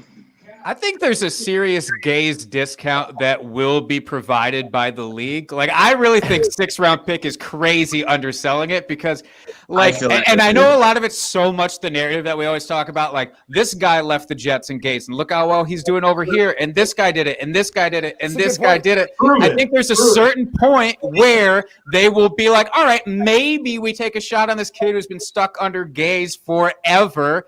And he can go develop somewhere. Honestly, where I'd like to see him, I know we're talking about, like, will he be a starter? Will he not be a starter? I think if it worked out well enough to move on from Matt Stafford, he could go to Detroit and maybe fit well in Detroit. I think that would be interesting. I don't know If they got rid of contract-wise. Stafford, that's a great. I'll give you that 100%. But think about that. You're going to go from the Jets organization to the Lions organization. I'm not saying it's great for him. I don't think it's great for him. But I can see it happening. I can see it happening, though. And the other place, if he's not going to be a starter, because it would be nice to just let the kid sit and absorb for a fucking hot minute because he's been through the melee, let him go to Pittsburgh. Like, we know Ben is basically gone, but if he has one more year left next year, let him go sit behind Ben, get coached by Tomlin, and the kid actually has something. I think needs a running game. That's what I was going to say. I like that. I like that. All right, Jake, you just dropped back-to-back. Sorry, Taylor. You just dropped back-to-back hot takes. Those are definitely Love the going to fucking. We're championship, going to have by the way. to. Love the championship, man. Yeah, we're going to have to clip those. What up, big bro, J Love? Say what up to you? Benjamin Button, a.k.a. Steffi's crush. Because you like you Benjamin belong Button. I was just like, no, I was kidding. I was kidding. She's like, no. She's like, I will not rob The Steelers are getting knocked out 1st round of the playoffs. Book it. I'm promising. Hey, guys, how do you feel about this topic? Putting this out of context. Yeah, no, I 100% agree with Jake. My initial take was I want to see him go to the Steelers. I want to see him get. There's rumors saying Big Ben may return next year. I doubt it, but if he does return, he sits for a year, learns under a very well coached Mike Tomlin, and he learns under Big Ben where he can sit, learn how Big Ben grew throughout his career, and at one point dealt with the same type of scrutiny that Sam Darnold, in a sense, is dealing with. And he can just learn, understand, and just grow and mature, which we can tell is an issue for him. The one issue though about that is like Big Ben will be like, "You watch and learn." True. Like, I ain't teaching you. Go sit on that. Sam Darnold. Mason Rudolph would be like, "Don't come over here, bro." Burrow was a 5-year player. Burrow was a 5-year college player. Yeah. I know. Sam He's Darnold younger was than was Andrew Luck, right? Like half a year. So you got to give him more time. I hate to be like this, but I don't see Sam Darnold being that great of a quarterback because his issues at USC are still persistent. He doesn't diagnose pre-snap defenses. He doesn't deal with pressure well. He forces ball into awful windows and he's turnover prone. All of those issues persist throughout a player's career when they have them in college. Facts. Yeah. Hey, good shit, big bro. He just killed Sam Darnold right there.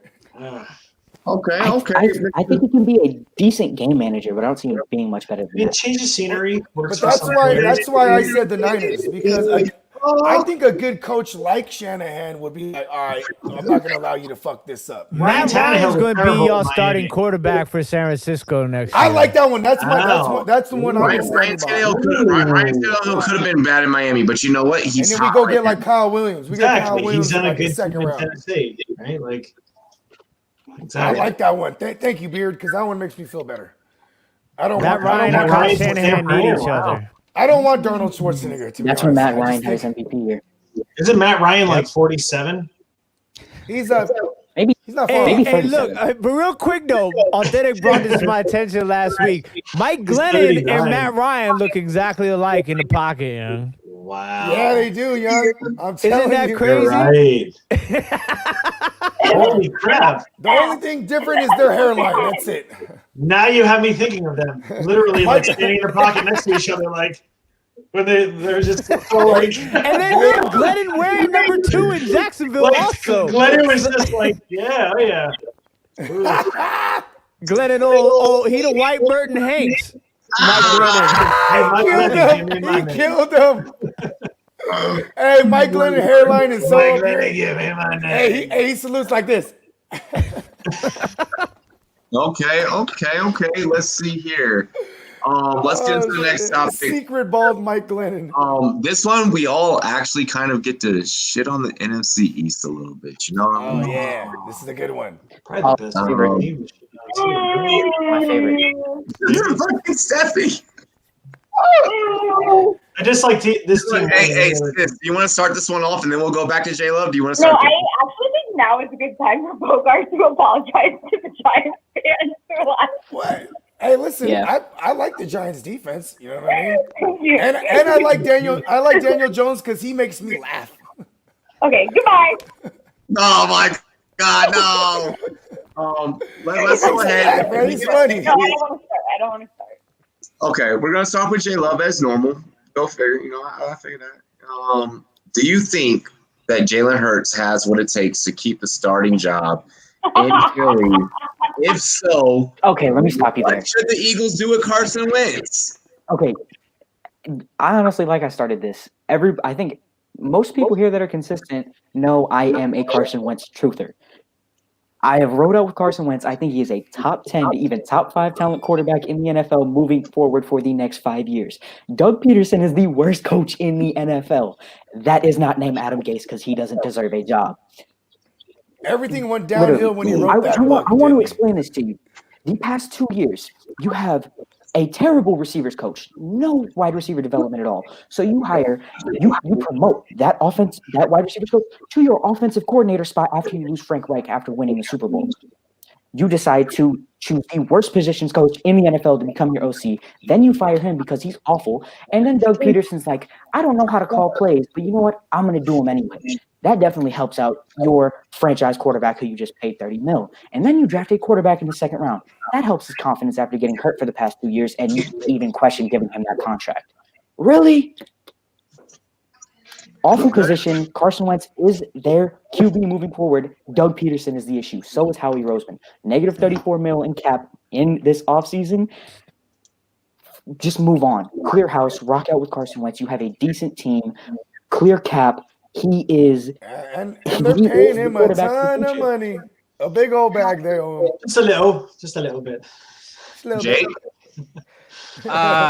I think Jalen Hurts can be a starting quarterback, but not for that team on that offense. Like, it's just not good. I don't see it working out for him. He's not going to be enough to overcome that for the long term. I think he'll be exciting enough for this stretch of season. Maybe not against the Saints, but like if they let him ride out the season, he might be just exciting enough and just different enough where they're like, okay, and maybe defenses can't scheme for him as well as it could for Carson Wentz, and he gets lucky a little bit, and he just gets to ride out the season. But it long term, with the way that, unless that all gets fixed, like mentioned so many things that need to get fixed, but if that all gets fixed, sure, cool, he can be a starting quarterback, but not the way it is now. Okay. I understand that. The beard. Oh, yeah, it goes to step on man. Yeah. We go. These are the whole We have a snake word, Bo. It's okay, Bogart. Listen, You're bro, assuming. I know. Like the game of Snake. You know what I mean? Like the game of Snake. Yeah, listen, I've played Like on your Nokia, like on your Nokia. I'm playing checkers Hey, over dude, here. those Wow, phones wow, are Nokia, those way were to the go, best all made right, cell man. phones of all time. And then Samsung Throw had those the Nokias Fly across Raven. the room, Remember pick them Fly up in Raven? pieces, put it back together, and it would still Right? work. Jake, get I different wonder what fly you're sipping on, though, man. What's that?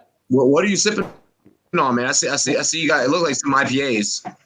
Yeah, I got a Southern Tier New Juice IPA. I'm going juicy tonight. Nice. Yeah, it's very tasty. I like it. I just had to be curious. Steffi, go ahead and what's your take? Carson Wentz, the Eagles. Is he the future? Okay. I think that's so cute that we think that Wentz is going to go to another team and suddenly be this fantastic quarterback. It's actually a goddamn joke, is what it is.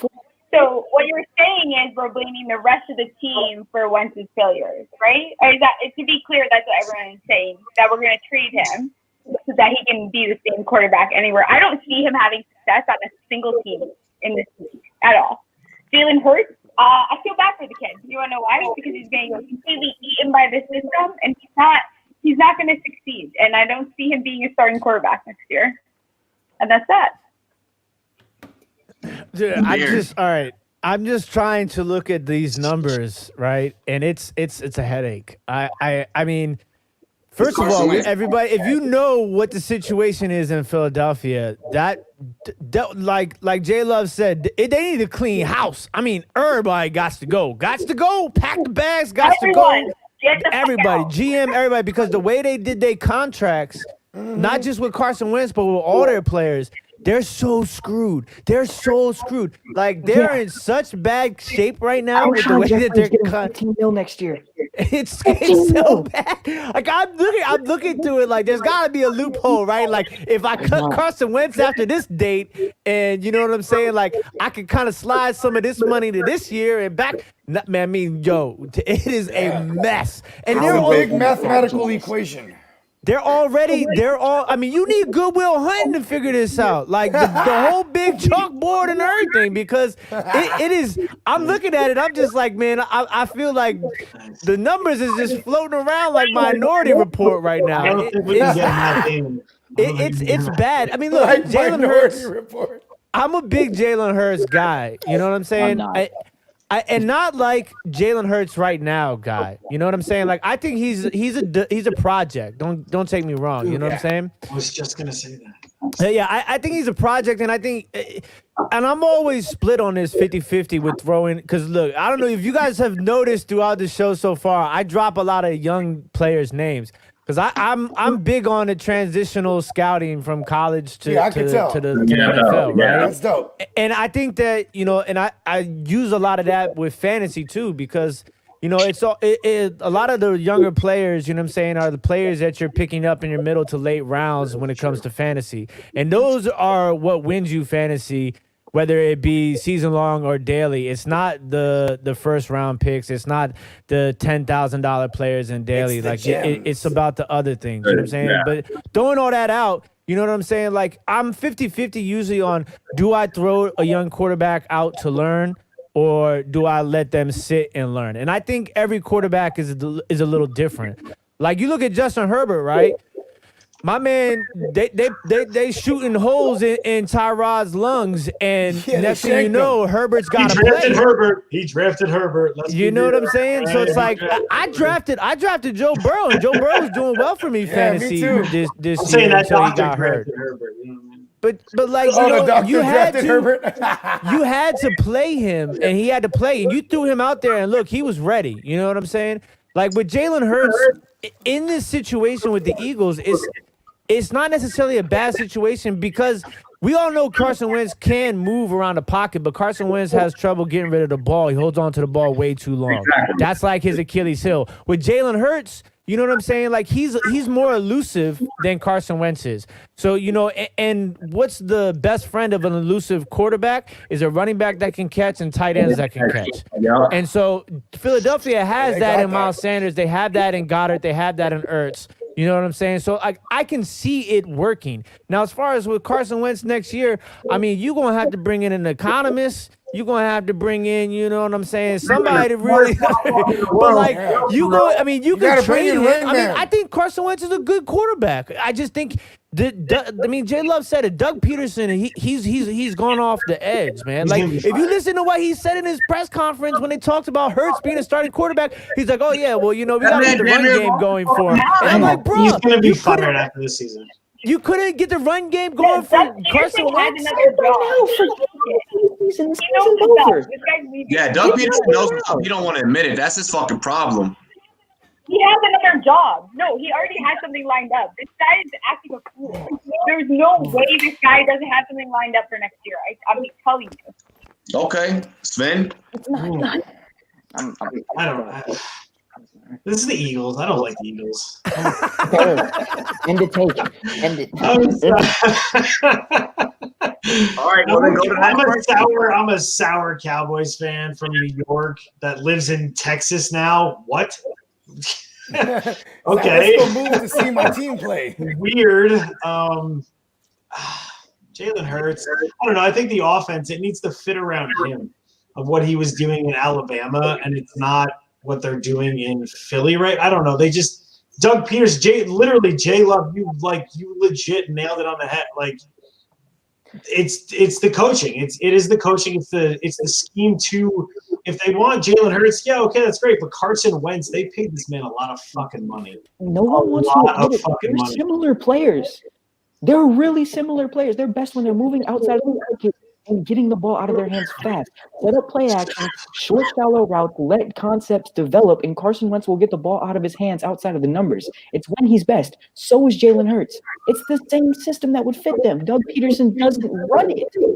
Did y'all hear police sirens or am I shrooming? No, I heard that. I think I heard that. Okay, woo! I was going crazy. Oh my God. All right, go ahead, continue. No, that was yeah. But Carson Wentz, I don't know. I think it's going to be a competition. Off-season is going to be very interesting for this team because, like, neither of them I don't think are going anywhere. They're not going anywhere right now. Like, I can't wait till it gets to my turn. I got a hot one. They have things in place. Like, I don't know. It has to be the coaching. That's the first thing you look at. Of course, that's the first thing you look at.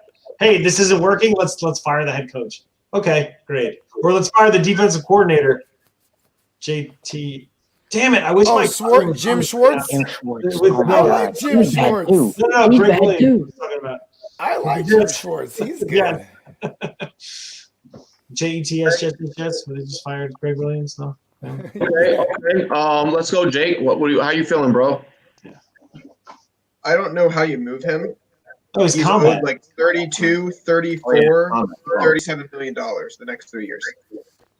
The Colts would be interested with Frank Reich. You took mine. You took mine. Move him, I guess you can. Everybody knows Carson Wentz's best time was with Frank Reich. Yeah, 2017. I mean, that could work out, honestly. I guess that's the one option. Will you give him away and throw some pieces in there that you probably don't even have right now with the Eagles, honestly, especially on offense?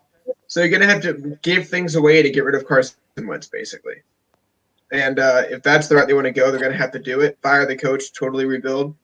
Maybe give Jalen Hurts a shot next year. I don't see that happening. I think they're stuck in the next couple of years and just going to let him take hits and play football for them and maybe win a few games. Maybe he comes back, maybe not. But I don't see them moving that contract in any way. So you're not going to put a guy on the bench making $35 million. It just does not make sense. I think, Shoot, the Seahawks did it. Yeah, with Flynn, right? And at the time, his contract was equivalent to what the market was now back then, which was like, what, $25 million or whatever it was? So a Jimmy G contract? Yeah, because then it became market friendly eventually. But, all right, well, I was going to say, I really just want to highlight the fact that when Brandon Brooks went down, that whole shit went to shit. He's been hurt for like the past 4 years. No, but him being done for the season before the season started. You know what I mean? And then Jason Peters, they had to bring back Lane Johnson. Like it was, bro. It's all bad. That line is good. There is no line. I'm not disagreeing with that take. No. Okay, listen. He's dealt with that for 3 years now. Yeah, exactly. And yeah, but it's for 3 years. But in 2017, that was when they were all line. healthy. That's my point. Yeah, that was in 2017. That was 4 years ago. It's obsolete even that you're going way too far back. Everybody here No, knows that. I'm that going line was back to healthy, when it was Carson Wentz amazing. was phenomenal. That's what I'm doing. He also got injured. Oh, he got hurt. Yeah, exactly. Okay, but an ACL He got injured running. He got injured running one in. You can't call an ACL injury. You can't point to that for somebody being injury prone. That's a freak accident that just happens. It happened, but he also had injury problems in college too. Yeah. Okay, but then He's the guy that he didn't play no 4 years in college. He has not been consistent since he's fucking been back. Okay, well, your own peers let me answer the question. Your own peers. I'll answer the question. I'll make mine quick. So with Jalen Hurts, he's the starter this week. Obviously, he's going to play against the Saints. They're going to destroy him. You know what I mean? But if he plays well enough, by basis of comparison, he'll start the following week as well. I'm saying it. You know what I mean? And maybe after this year, when you trade a player away, normally, especially if it's a QB with a big contract, you're gonna have to tell him, hey, Frank Reich over there, he'll trade for you, but you're gonna have to restructure your contract. I think he would do that to go behind. Well, that he's line. gonna have to do it. He has no option but to restructure. Good running back, receivers, good offensive line, good defense. Yes, and with the coordinator that fucked with him the long way. You know what I mean? Carson Wentz doesn't play another snap this season. He don't. No. Let's see here. The Lions are stating that DeAndre Swift will be available this week. Reports saying he's looking back to normal in practice. He's looking good in practice. Are you trusting him in your fantasy lineups this week playing against the Green Bay Packers? It's on me. I'll make it quick. Yeah. These one-word answers. It should be one. This should be one word answer. I'll hold it to 73 words. Okay, so what are you talking about? Listen. Then what was the That's question? it. No, it's fine. Listen, yes, I'm starting DeAndre Hopkins. DeAndre Swift. Yes, I'm starting him. Because they're probably it's a bad run defense. So if he comes back and they give him the 60% or something close to that snap count that he was getting, 60% of the snap share, that before he got the concussion in practice, then got the illness, etc. If he comes back to like maybe 40%, that 40% is going to be worked in the passing game because they're going to be playing from behind.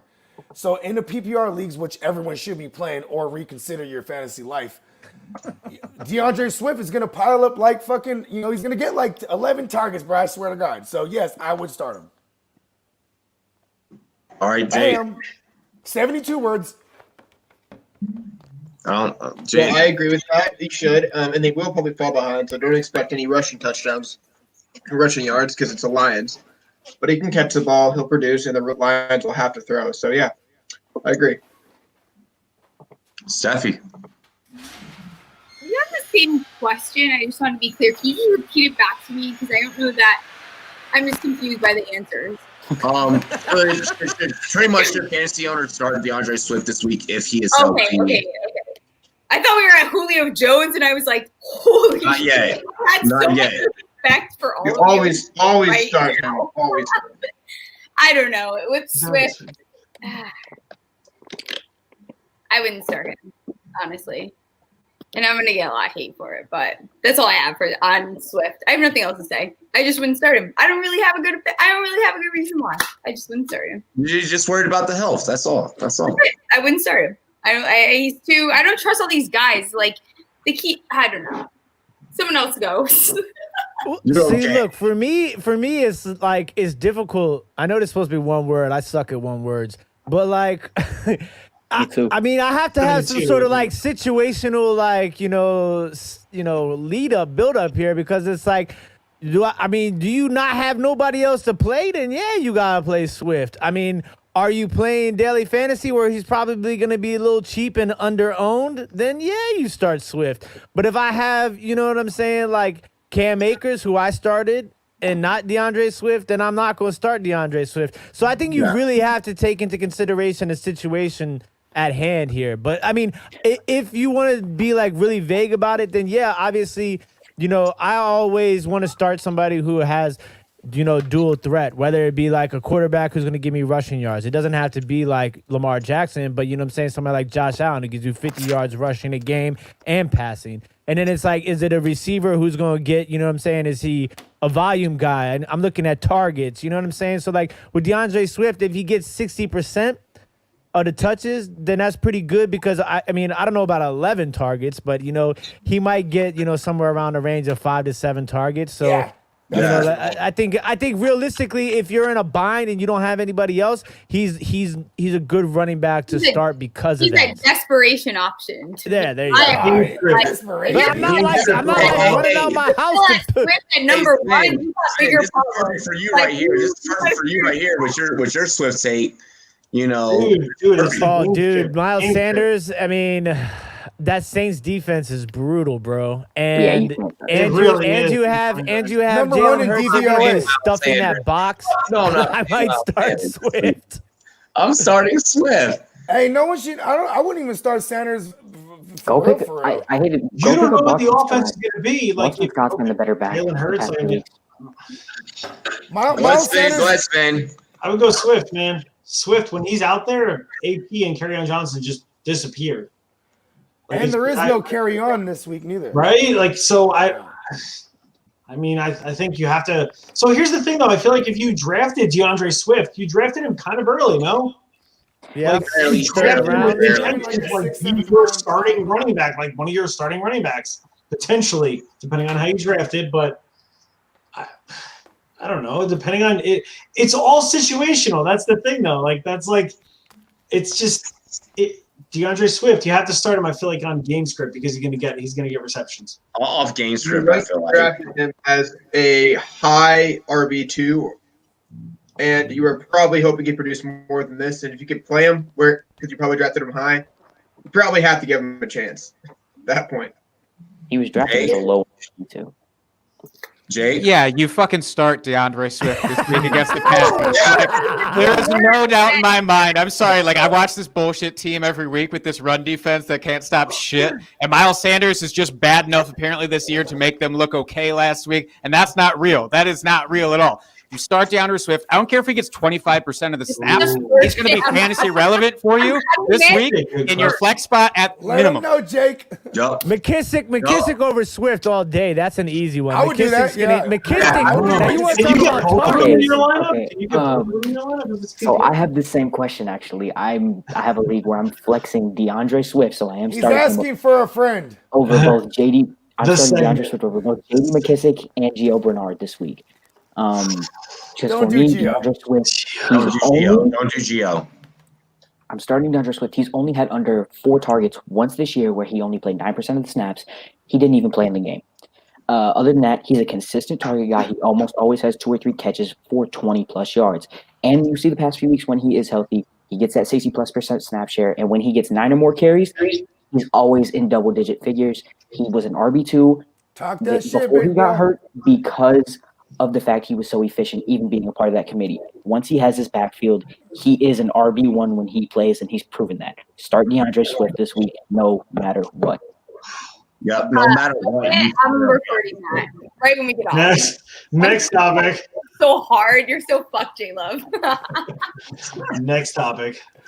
Yep. Next topic here. I'm just kidding. I don't know. Let's see here. So, should Dynasty League players with Julio Jones look to move past Julio following this season, especially because, well, another injury report came out this week? J Love. It's hard to sell Julio Jones because he's probably the most dominant, one of the top 3 most dominant receivers ever. I don't think you can sell him just because I don't think the value you're going to get back in for him is going to be equal of what Julio Jones is going to give you next year. Julio Jones is not going to get traded this offseason. He's the best player in Falcons history. Simple as that. He's not getting moved. Even if it's just a sell tickets, he's staying there. And even if Calvin really does, which I think he will as the wide receiver 1 next year, that's still Matt Ryan's guy. Matt Ryan's not going anywhere, in my opinion. He has that connection with Julio Jones. Just stick with it and hold him. If you get a good offer, don't decline it at all. But I'm saying don't sell Julio Jones because you're not going to get equal value. Jake? Yeah, it's tricky because I don't think that you're going to get back what you want to get back for Julio Jones almost no matter what, especially with these injuries coming out now. Like, I don't know. It sucks because I think if you had Julio on your team in Dynasty this year, you almost went into it with the mindset, or maybe you should have, of like, this dude's going to die on my roster. Yeah. And that's fine because he's great, because he's fucking amazing when he actually goes out there and plays and isn't battling an injury. And sometimes when he is. So I just don't think that there's a world, unless you can find that real big Falcons fan in your league that's going to pay probably appropriate value for him, then go ahead and do it. Like I traded him a few weeks ago on my non-contending roster. And like if you're going into a rebuild next year, for sure, try and do what you can. But it might not be pretty. Okay. I like the take. I highly respect the fuck out of that take because it's going to be similar. Probably what I'm going to say. Steffi.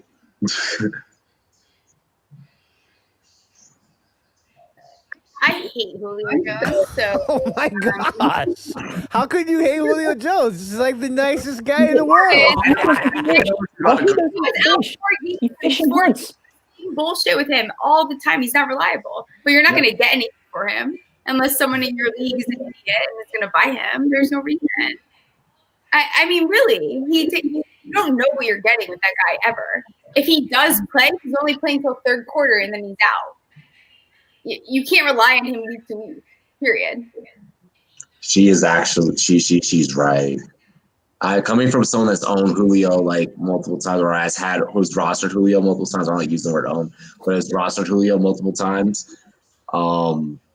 Yeah, you get burned. It fucking sucks. It blows, and this is the last time in the last year that I'm doing it. The beard, you do. So look, I'm gonna be frank with you. I'm more of a season-long and daily specialist. I've never really indulged in the dynasty leagues before, but I mean, I understand the concept, obviously, and I know, but I'm an upfront type of dude, so I'm not going to sit here and be like, oh, I'm a dynasty expert, you know what I'm saying? Like, but in reality, I'm going to tell you this, Julio Jones, as much as I hate to say it, he's about 2 years max away from being what AJ Green is now. And I mean, I hate to say it because I love Julio Jones. But you have to be, you got to be realistic. You saw AJ Green and Julio Jones are pretty much the same guy, right? And in their primes, okay? And then what happened was AJ Green, the injuries kind of started piling up, right? And then now look at him. You know what I'm saying? He's in a similar situation where you got these younger wide receivers that are kind of, moving up the chains, taking more of his balls. You know what I'm saying? He has the ability to have that off game where he goes off, but consistently he's not giving you the same sort of games that he was previously in his career. And that's what's going to happen to Julio Jones. A, and B, I don't think Matt Ryan's there next year anyways. You know what I'm saying? Ooh. So I think that's something that you got to think about also. Now, if I'm going to go into the, what can you get for him? You have two different options, I would imagine. The two different options that you're going to be able to do is you're going to have to go with somebody equally as old but more reliable health-wise. That's somebody you might be able to, the move you might be able to make. Or you go with somebody super young who nobody really knows about, that nobody's taking a flyer on already. So those would be your two options. There's a fuck ton of talent they're able to do that with. I love that. I love that you brought that up, and that's actually something that I have voiced before, especially when you mentioned Matt Ryan possibly not being there in the future. Who do you think is there next year then? What's the actual question? Can you go back? No, there's a lot of great discussion. I just wanted to get a refresher. What do dynasty motherfuckers do with Julio? With Julio, I'm in one dynasty, and I have Julio on that team, I'm not getting rid of him at all.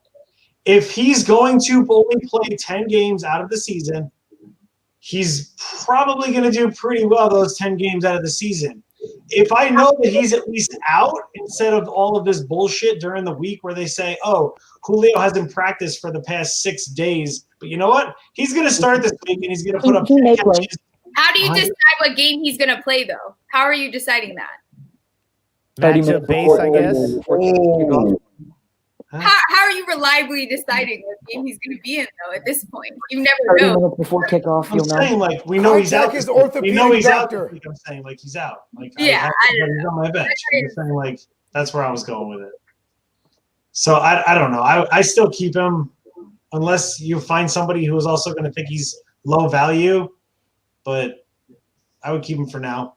So wait, can I ask a question? So do you have to in the dynasty format, do you have to give him away to somebody else for another player, or can you just cut him and spend salary on somebody else? No, you could trade him for a round. You could just trade him for picks or just any other player.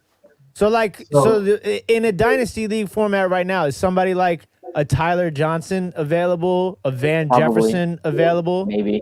Maybe, but depends on how Colin Johnson. Dare I say Colin Johnson? Colin Johnson, Laviska Shenault. Laviska Chenault's probably not available. A lot of people don't know about him. Colin Johnson's probably just came off of waivers the past week.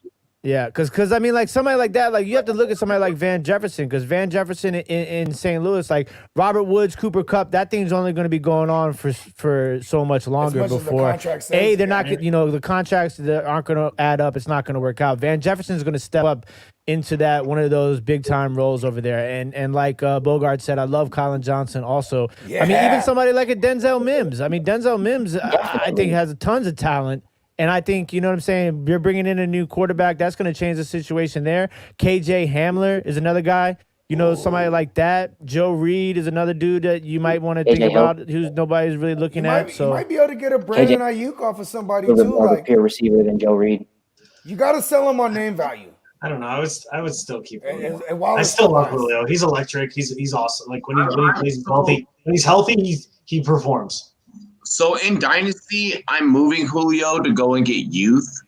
If you can, that's the thing. Go get Russell Gage. The ones that I'm targeting, the victims, I should say, that I'm trying to snipe after are, I want the guys that I know for a fact had tanked the previous year and are trying to make back their bank, make back their losses the previous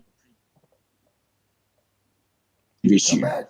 So I'm going to sell you Julio. I'm going to sell you probably a couple of other veterans, and I'm going to strengthen up my team with some younger guys and some draft picks. I'm going to cash out this year. But I'm going to give you all the shit that I felt like was shit for me despite me winning, and I'm going to try and re-up. But I also play the way that Hustle plays, so I always want new product for a better, stronger product than some shitty. Julio Jones is bad dope.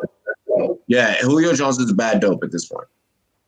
I think somebody who's been injured this year is a primary target for me if I'm trading away. Like when I traded him away this year, it was Cortland Sutton, because Cortland Sutton's obviously out for the year. He's a dude who may not be top of mind for people. So dudes like that are who I'm going after. That's super solid. smart. Yep, I like that. I love that, Jake. Damn, Jake. Jake, Bogart, and you guys about Julio.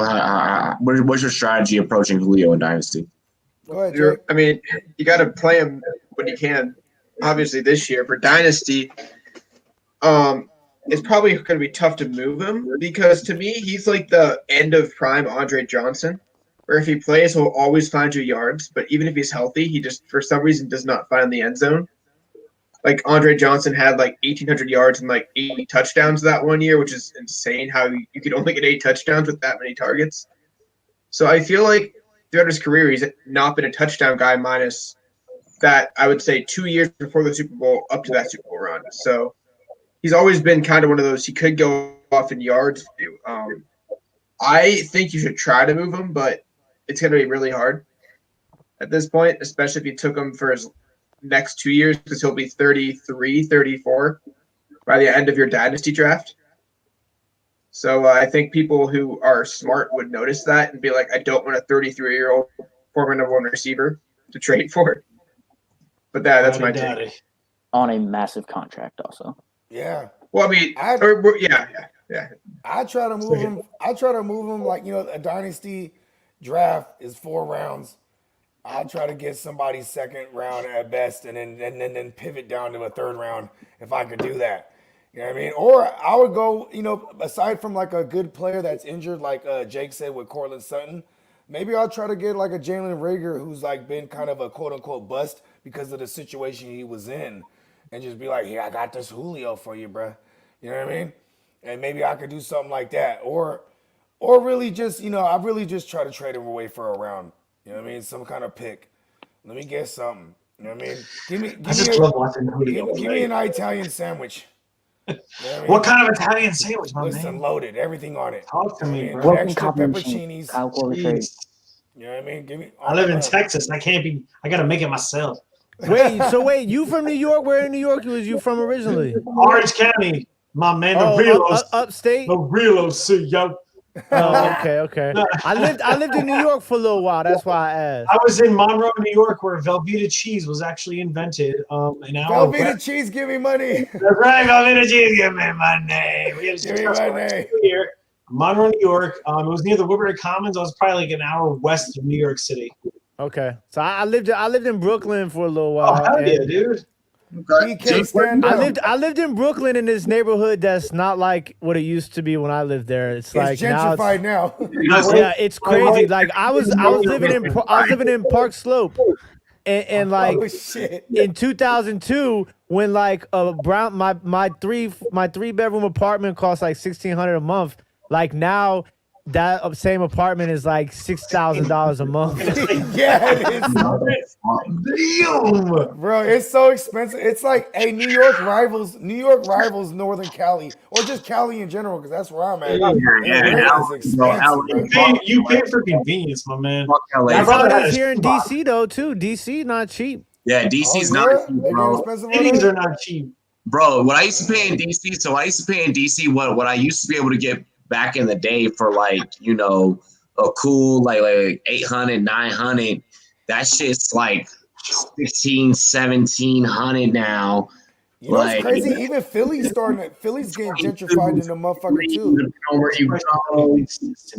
Dude, I paid $2,300 a month for a 1-bedroom apartment in North Hollywood back in like fucking 2010. It was some ridiculous shit. We had to put up a fake styrofoam wall in the living room to make a separate bedroom so we could have somebody else live with us so we could afford to be there. That's what you do. Shit. That's some typical California shit. Where are you at now, Jake? Now I'm in Wisconsin. Now I learned my fucking lesson and I'm moving back to Wisconsin. Hey, hold on. In Wisconsin? Hey, Wisconsin. Our cheese curds the joint. They're so goddamn good. Are they? Damn. Squeaky cheese curds are so good. I keep hearing about those cheese curds. What is your take on the Jordan Love pick? Because you own the team. I don't want to fucking talk about their draft anymore. It was so depressing. That's so depressing, man. I don't know. Prepared. He's not prepared for this night. Jordan Love is going to be the next Patrick You and your Mahomes. 14 other owners. I hope you're right. You should do that. Listen. I'm being dead honest with you. You watched 1 year of Alex Jordan Love is going to be the next Patrick Mahomes. That kid can make the throws that not supposed to make. I appreciate you making me feel better about all this. I'm just saying. Remember this day when I told y'all. I don't like him as a player. I don't think got a hell of a quarterback he's learning from. Hey, y'all. That's true. That's true. Aaron Rodgers is he's like Ben Roethlisberger. He's like, look, you watch and learn. Like, great. I did He's exactly been what cooler you were lately. doing. Bogart, he's been cooler lately. Yeah, he used to be a dick. Totally used to be a dick. Now he's kind of mellowing out. If you watch him on Pat McAfee, he's fucking chill. Yeah. He is human now. He learned from Brett Favre, so why not? Hey, bro, I learned from You Brett didn't learn Favre. much from Brett Favre though. For sure. But he won one Super Bowl. He still won a Brett Super Favre Bowl. was hopped up on Vikings. He still won a Super Bowl. I'm just saying, he could be like, hey, Love. Hey, buddy, Love. Hey, buddy, Jordan Love. Drink scotch and throw passes. There you go, Bogart. Rodgers won that. Everybody complained about him, went somewhere else, forced their way out, and failed there. And Rodgers still won. So everyone who ripped Rodgers and the NFL I just thought Sven was talking to me because if you guys don't know, that's my name. His actual name is You know, yeah. Wait, your first name is really But Jordan? nobody calls you Jordan. Yeah, though. Okay, all right. My second question before we get to the next question. Is that vintage You're too old. champion You or is retired that like new 4 years ago. champion? You're like 100 years old. That's You can't be. Oh, that's new champion, bro. That's definitely new champion, bro. It's a throwback rendition though. Okay, Yeah, I'm into vintage clothes, so I had to double check. You know what I'm saying? I got some 1950s, 1960s champion stuff. You was about to buy that all too. Man, I wish I had to Back stick when I was into the growing up. couch was right. Right there. He's like, hey, yo, J Love, let me talk to you after this show. Like, I'm kidding. I'm making jokes. It is what it is. As you always do. Yo, should we do a shot? Just Yeah, we should. Well, I drink all the rum, but yeah, we should. While I read this next question, I want everyone to now remove your fantasy football caps, tap into the world of your own GM world. First off, cheers to me, cheers to you, all the Rumboyz and girls. What it do, Dilly, motherfucking Dilly. cheers, Mushrooms, guys. give me money. Now, I want you to all slip on your real NFL GM cap. If you are the GM of your team, Bet. what does your reality NFL team need to improve and become a playoffs? Playoffs. A Super Bowl contender. We start with J Love, actually. Wait, before we go, is Nah, that Bogart, this season or next year? Wow. We Bogart, had Bogart, to get it next year. Next year? Okay. Yeah, Bogart gets I'm me. saying this one off. I'll make mine quick. Okay, yeah, you're right. I'm gonna say we need health once. First, once we need health. You know what I mean? Because COVID's not an issue. I like what we got in place. You know, we're real banged up. Position. And then we need to sign every we have like 40 free agents potentially. We need to sign the pieces that we gotta bring in a mathematician here. Figure out who we can sign to keep that we need. You know what I mean? And then Cut we Richard gotta Sherman. That's how you do it. Oh yeah, he's gone. He's gone. You know what I'm saying? You see, I'm looking at him and waiting on him to give us this answer. And He's on the AARP of cornerbacks, man. What do you need? Do it. And Let me ask you what your thoughts are on Jermichael Hasty. Jermichael Hasty, the running back. Shit. Hey, I was excited for the idea of him when everyone was hurt. I was like, because you know what? I'm excited for any running back that gets an opportunity in Shanahan's system, in fantasy especially. You know what I mean? Like, look at my man Jeff Wilson, Jr. You know what I mean? Like, he'll come up and make noise. You know, Raheem Mostert. All these guys are like undrafted guys. You know what I mean? Or they're essentially practice squad guys that, you know, like it's the system. The system works. So What do you need? what do we need? We need cornerbacks. You know what I mean? We need cornerbacks. We need to shore up our offensive line. You know, I want to bring back Trent Williams. One. God, why do you? Okay, how about this? We need it all. There you go. There you go. You need everything. You need 80 draft picks to fix your team. There it Okay. is. Trade some. There you go. Sam Presti, you work for the 49ers now. Yeah. Yo, if Bogart works for the 49ers, everyone out there, don't worry about shit. Don't worry about shit. No, not a stone gets unturned. No, You're going to part of those to actually live around here And here that's to actually do something and get the GM to do their job because Lynch is not doing it. But whatever. Yeah, I'm not too fond of Lynch. as an NFL player, he was awesome. I respect him, but it's like All right, Rumboyz Combat, your Browns, please, for the sake of all of us. Defensive backfield. Even if they get Brady back next year, I don't trust Denzel Ward long term. How he plays football just gets him hurt. And if it doesn't get him hurt, he decides to hit somebody in the head 3 seconds after a tipped pass and negate interceptions. Happened twice in the last 3 weeks, actually. He's a headhunter, and it is a problem where he hurts the team and he hurts himself. So even if he is healthy and Greedy Williams comes back and does contribute, Who also doesn't know It's how an to issue tackle? long term. You still need depth there. You definitely don't have safety help. Zadejo's super slow for any safety Miles that Garrett NFL, loves let alone hitting people our in the deep head with safety at helmets. times because he, for some reason, loves to attack the run game. And Mac Wilson has to improve. I don't think you have to draft somebody. You're not going to get a better athlete. He's not great this year. You have to let him develop. I don't like talkie in there so much. You definitely have to get more middle linebacker help. But it's all defense for them. And if I were them right now, I'd pay Baker a friendly deal. Maybe only take like 29 to 32 million, and make that contract super team friendly in 4 years. He won't take it, but I would at least try to make him take the deal early. I doubt he will. Take that. If you make a decent bit of it guaranteed, front load it, he'd take it. Yeah, I hope so. I'd love to pay him now instead of 2 years from now, but the beard. You're a Giants fan, I assume? No, I'm a Redskins fan. He's seen in the background. Look at his shirt. Hey, that's a beautiful flag. So look, because we do an NFC East podcast here in this studio. So my co-host is a Giants fan. Every single time. But for Washington, we need linebacker, safety, a number 2 wide receiver. Yes.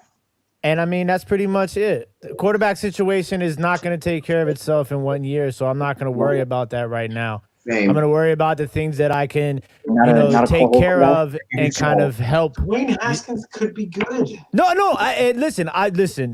You. Alex I'm Smith. not Alex going to go Smith into that. is I'm not going to playing go good. into that because I'm a big Dwayne Haskins guy. No, I'm saying, like, as a Cowboys fan, I think that Alex Smith, He can be. That's why I don't think that this is the thing. It's like, look, Washington's going to be playing for a playoff spot here down the road, okay? So you're not going to get one of these top-tier quarterbacks, all right? And Alex Smith, if he continues to play, that I'm one that thought Alex Smith was never going to play again. You know what I'm saying? even if they don't get the playoff, they're not going to be able for a quarterback. He is So come you back might for start. You might start Yeah. Alex Smith in 2021. You might start. I mean, you still got Kyle Allen. You still have Dwayne Haskins. I mean, like between the 3 of those people, you can make something work, right? You need to focus on the holes because listen, you're winning games now. This is a different team. This is a different era. This is a different culture. You know what I'm saying? Like you have a stud running back in Antonio Gibson. You have a top 5, top 10 wide receiver in Terry McLaurin. You know what I'm saying? You have, you got the defensive line is solid. Obviously, that defensive line is not going to be able to stay together for a long time because a lot of them are going to be coming up for contract extensions here coming up soon. And Payne and Allen get paid eventually too. Like but Montez and Chase Young, you have those 2 ends for the next 4 to 5 years on those rookie deals. They said Ryan Kerrigan. Yeah, Ryan Kerrigan, and he's done solid. well in his role. He's a role player. Yeah, he's a role player now, and I think he's okay with that. You know, take a team-friendly deal. Yeah, but this is the thing is that the linebackers, the linebacking core is what's a problem, and Landon Collins, the situation with Landon Collins, I wouldn't be mad if they converted Landon Collins to a linebacker. I know it's not going to happen, but I wouldn't be mad if that did happen because he is a linebacker. Like a Mark Barron. He's a linebacker playing safety. He's a money backer. Not even a money backer. He plays at like 225. He's a linebacker. He's awful in coverage when he's not around. He's literally terrible. I love starting my tight ends on the first down marker.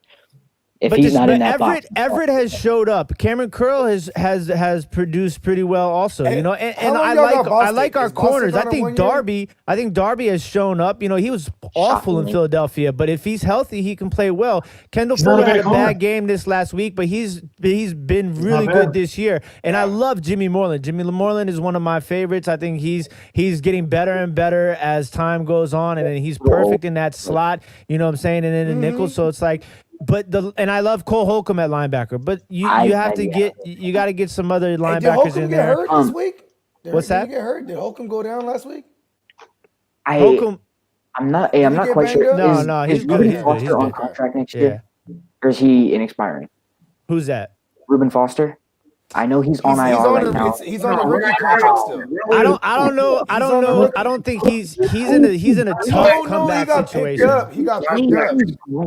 Yeah, his We cut injury him. became like, it got worse. It wasn't just like the normal injury that they initially thought it was. So like him coming back, I mean, you can't really think about that. But I'm really happy with where we are, and I think that building block wise, you just need to build on those fundamental positions and let the quarterback situation evolve.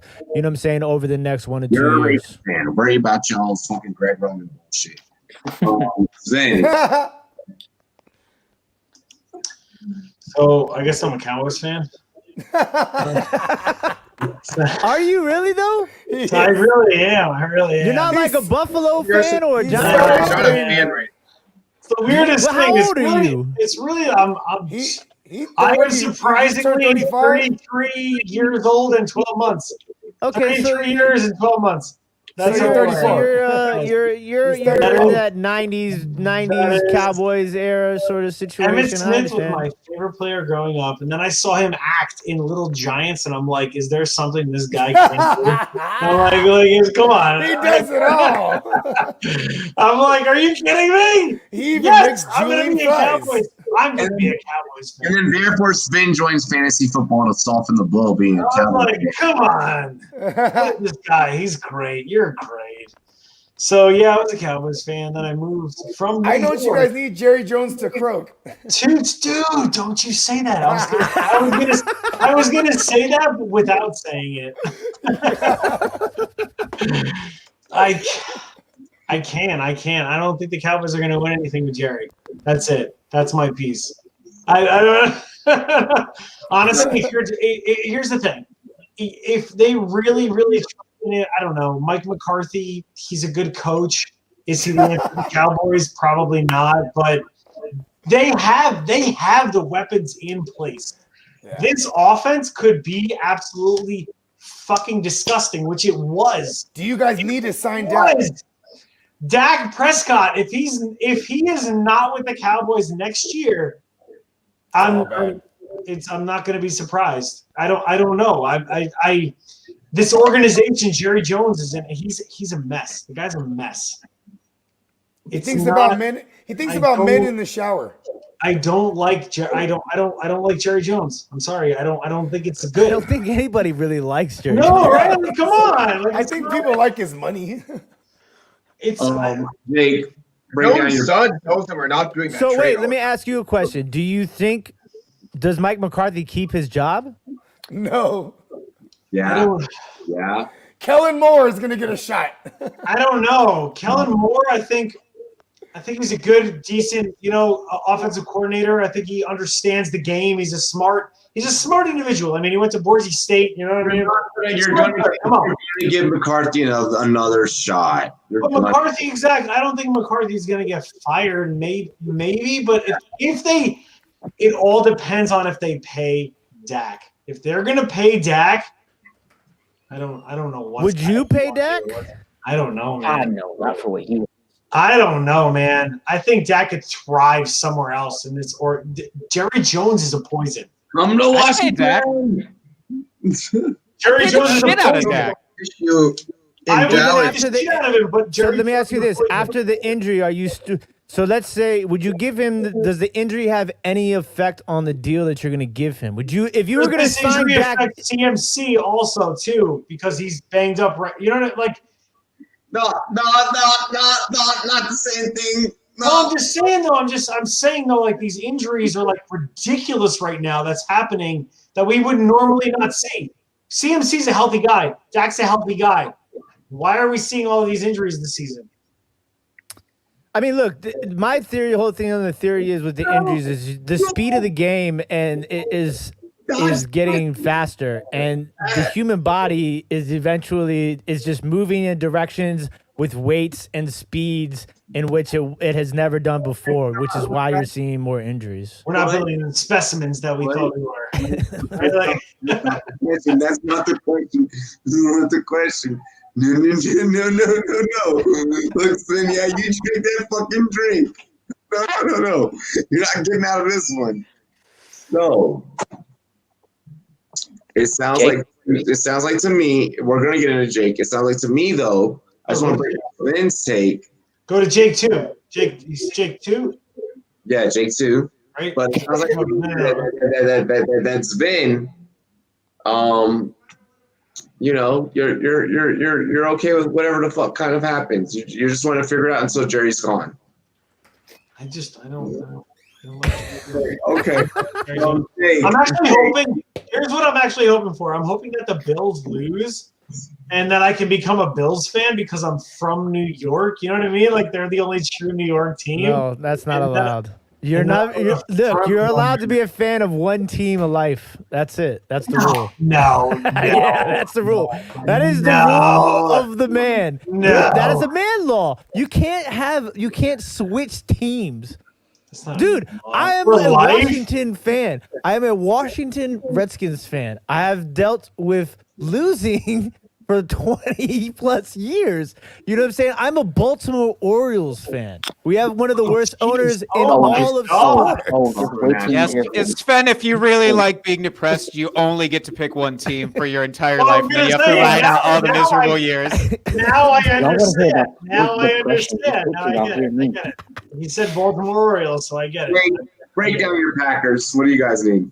I want to transition away from his into mine here with the Mike McCarthy segue, because going from McCarthy to LaFleur, what we have now, has been so wonderful. It's been so blessed and lovely.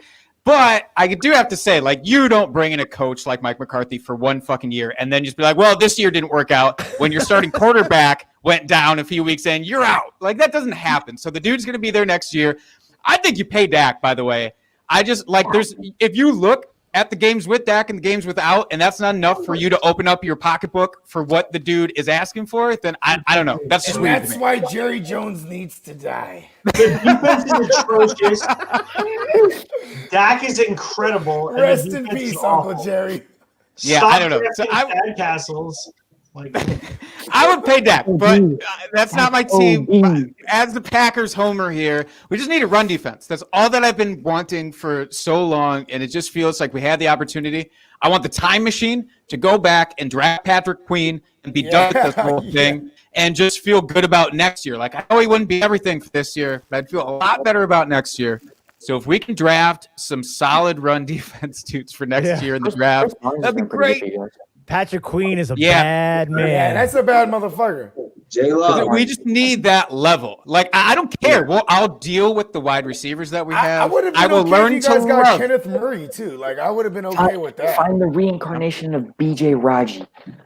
Yes, I would just pull that dude out of retirement right now and send him through the combine again. See what he's still got. This is what you do. You get Rob Ninkovich, you get BJ Raji, and you get big old Vince Wilfork. Plug up the line. You're good. Just sit there, gentlemen, and don't let him run it. There's your defensive line. Just stand in front of them. They will not move you. But like, I would deal with Alan Lazard as my number 2 receiver for eternity if we could just get somebody to stop the goddamn run. That's all I want. With Arizona, the legend of Marquez Valdez. With the Cardinals, it's really weird. Offensive line. No, that's not even close to the top of my list. No. Well, can you just give us a list? I'm just. You say you need it all like I did. A head coach that understands game management. That is at the top of my list. You got an offensive coordinator. Because Cliff Kingsbury is a great offensive coordinator who, when he moves down, can develop an even better relationship with Kyler Murray and hold that defense. Find a coach that can control the clock, and on the field, get a corner that can play the boundary. Please. Patrick Peterson's a safety at this point. Okay, so you want a corner that can play the boundary. That's what I heard. Damn. I was like, do my man's J Love like you do. Give him more time. I was like, okay, corner play the boundary. That's what I like to hear. That sounded more likely what I want to hear from the Cardinals. Yeah, Connor Burke. Yeah, okay, good. That's a joke to say. Kyler Murry. How about let Kyler be? Let Kyler be. Stop it. Stop it. Hey. Stop it. Hey, can I answer a question in the chat really fast? What's up? My roommate wants to know if I want some McDonald's. May I please have a 6-piece chicken nugget with sweet and sour sauce a McDouble with no pickles, add Big Mac sauce, and a Nice. hot and spicy McChicken sandwich, and a Coca-Cola. Fucking, can you get some Thank for you. the room? Seriously. Hey, okay, hold on. You just Now that we're triggered on- Jay. Hold on, now that we're on the topic. Hold on, now that we're on the topic, right? That was just follow.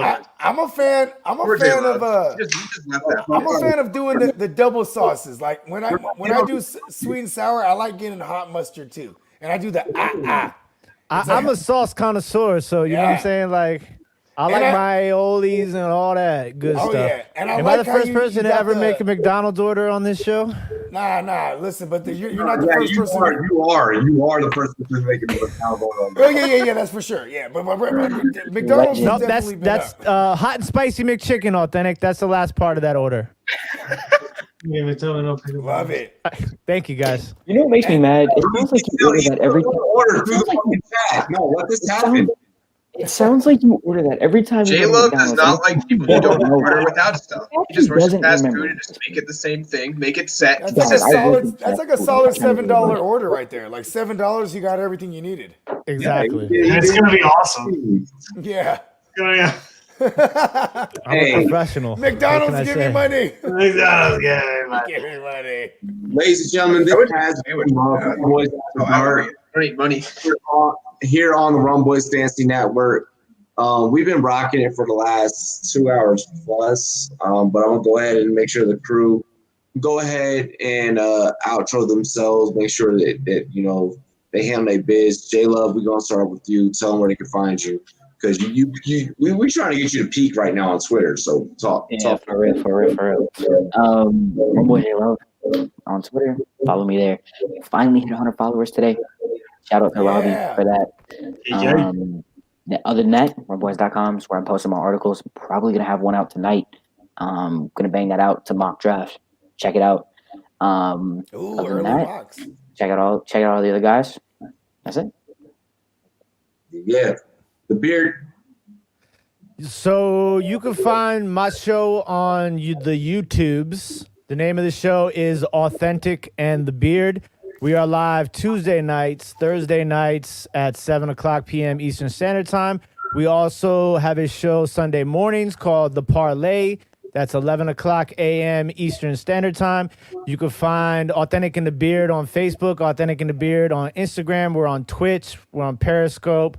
You can also find me on Twitter, Tim Walk on Water 2. You can find me on Instagram, Tim Walk on Water. And then if you're into vintage stuff, you can find me on YouTube at Over the Years is my other YouTube channel. Cool.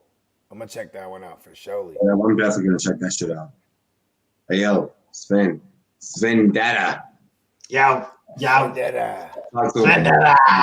The way he came in when we first started, I thought he was about ready to start dropping some bars. My man Sven, you know what I'm saying?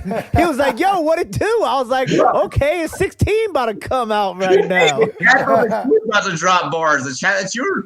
I saw that. Well, you know, I used to rap too. You know what I'm saying? So, and I mean, like, I am in a fucking rap studio. Authentic is like one of the dopest sound engineers, MCs, producers out there. It's crazy. That's I don't dope. even know. Authentic sounds like a rap name for sure. Hey, don't play. We'll get everyone together here for a cyber. We're getting one together for our Super Bowl weekend. We're trying to get everyone together spitting. We're looking for fantasy people that can drop. Well, we'll talk. Sing. We're out, sure. Yo, fantasy fam, fantasy Sven, follow me. You can also find me every Sunday morning with these two fine gentlemen above me, Bogart and Robbie. That's right, on NFL AM Sunday morning for your start sit questions. Yeah.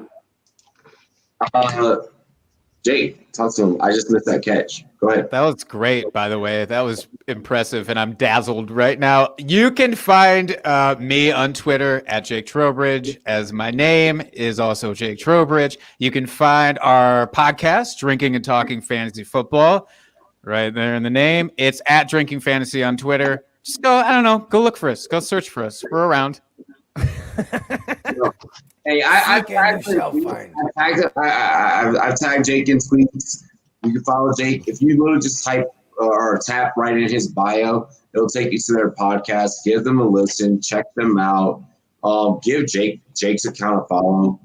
fucking hilarious on Twitter. You know, I would have never brought him on the show if he wasn't fucking dope. Go check him the fuck out. I appreciate it. Yeah, no worries, bro. No worries. My other Jake, my Jakey. Rumboyz Combat. Is this Jake number one? My Rumboyz Combat. How's it Jake, the bearded one, is I actually graduated with another person with my first last name. The bearded one every single week. Wait, Jake. Yeah, and then we have a guy named Jake and the beard on this show. It was quite confusing for me. I know, bro. It was very confusing. Only for you, Bogart. Rumboyz Combat. A lot of things are so hard. Before you go, how do you feel about Support Stevenson as well? And also do your outro at the same time. For what? You totally just buzzed out. I'm sorry. Before you do your outro. Your audio is so crazy tonight. I know. Before you go, how do you feel about Shakur Stevenson tomorrow night? And give us your outro as well. Oh, well, Shakur better win because he was partying with Crawford before the fight. It was in the last matchup. So the dude looked ready. He did not want to fight in front of fans, but honestly, I don't think it'll be an issue. I think he wants that shot. I think he, out of Crawford, has a better chance of getting the PBC fighters. I think he's young enough to the point where if anyone can get out of that awful deal that Crawford signed where he can't fight Spence, which is going to be a bad fight in 2 years because Spence is younger and Crawford's getting old. I think Shakur might get a fight with Spence before Crawford because it seems like Crawford cannot get that fight. This is the start, and if Shakur wins this, he cannot re-sign at all with Top Rank. He's got to just wait. He's got to get 2 more quick knockouts, and he's got to go to PBC quick. To the PBC. Yeah. Hey, I'm gonna just say this. I hope that everything you just said is But you agree? I don't see how Crawford gets out of this contract. He's in his PBC1. mid-30s. There's no way he's out of it. I agree. agree. Stevenson's like 26, so he'll get out of it. And he'll be 29, 20, 28. I agree. I just hope that you're right because Shakur gives us the follow on the Twitters. So yeah, I think he'll end up with PBC before Crawford does, even though Crawford's I hope the one. Floyd Mayweather and Paul knock each other out at the same time. I just wanted to throw that out there because I don't like either one of them. Just for money. If anybody pays for that, shame on you. I love Floyd. That is my response. Mayweather fan. It's bad. Like, it's really what's wrong with us? Come on, Ferguson Conor versus Cowboy. McGregor gave Floyd Mayweather his best fight of his career. No, dear Floyd, it's Rob. Uncle Manny Pacquiao did. I'm just writing this letter to know if you can. Floyd's best fights from the 90s. I met Sugar Ray. Shook his hand. It was okay. That's dope. Wait, Mark McGrath? You met Mark McGrath? I actually met Mark McGrath and Sugar Ray at the same party. Oh shit, that's wild. I worked at the airport. I worked at DFW Airport, and they both came in, not at the same time, but they were. That would have been awesome if they came in at the same time. I would have checked their IDs. Hold on. I saw Mark McGrath, and I was like, "Yo," man. I was like. Every morning meeting this motherfucker in this airport because this shit is so dope. You just said that shit so perfect though. Like that was great. Oh shit! You guys started grooming. I was Bogart, go ahead, do your thing, bro. You can find me frolicking in the mushroom fields and You know that just got legalized here in DC. Oh, yeah, they fuck with it out here in the Bay for the last couple of years. And listen, when they get Cali, that's another world. When they start getting those chocolates out there, like be careful of those. Those are crazy. Dude, you don't have to tell me about chocolates. Oh my god, those are psilocybin chocolates. I spent many of nights in the streets roaming after a chocolate bar or two. Mm-hmm. Yes. This whole thing. Yes. You could find me right here at the Rumboyz Fantasy Network. You could subscribe to the GMM Network on YouTube, and you could follow me at the GMM Network on IG and Twitter. and I have Zero Legs on Twitter. But you could also find the Real Fantasy Playmakers podcast on Spotify. Spotify, give me money. Every Sunday morning. Oh yeah, and every Sunday morning, Rumboyz NFL AM. Give me money.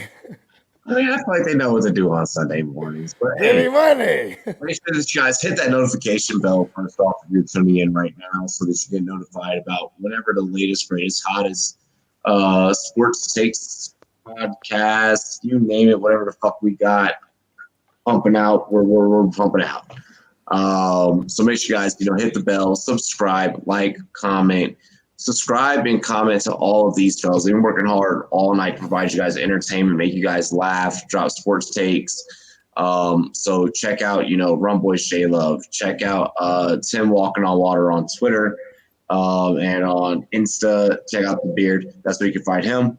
Also on his podcast with Authentic and The Beard. Head over to The Fantasy Fan Fantasy Football Podcast on Twitter. Download their app, show them love. Big shout out to Sven. Sven, I love you, bro. Jake Throwbridge, check him out on Twitter at Jake Throwbridge because that's his motherfucking name. And that's a good name. Yeah, that's the easiest way to know it. Rumboyz Combat.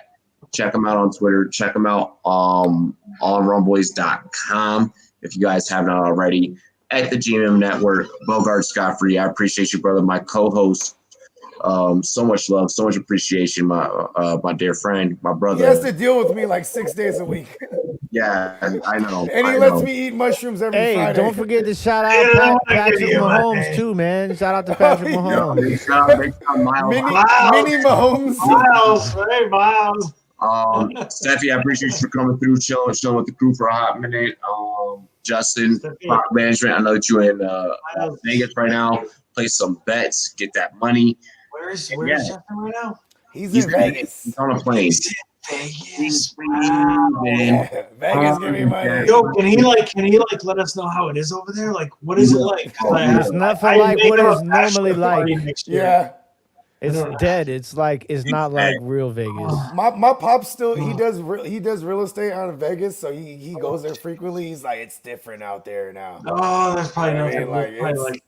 But listen, the Vegas I know I don't remember because I go there and do drugs and I don't remember. So, I'm pretty sure it's not like anything I don't ever remember. Exactly, yeah, it's definitely not. But no, for real, follow me at Rumboyz ZNET. Check us out on YouTube.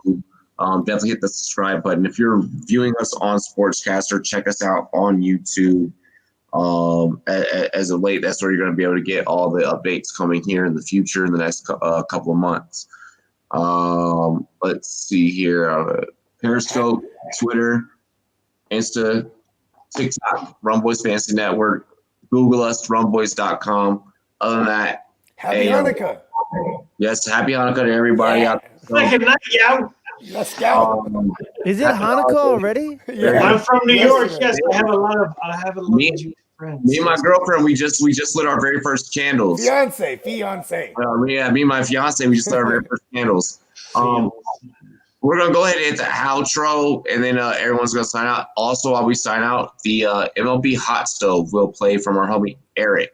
So he's gonna drop you guys with his MLB takes before the outro plays. So check it out here first. And if any of y'all chilling after dark, I have a few beers. Yeah, if you guys are on the panel, on backstage, Bogart's gonna be backstage.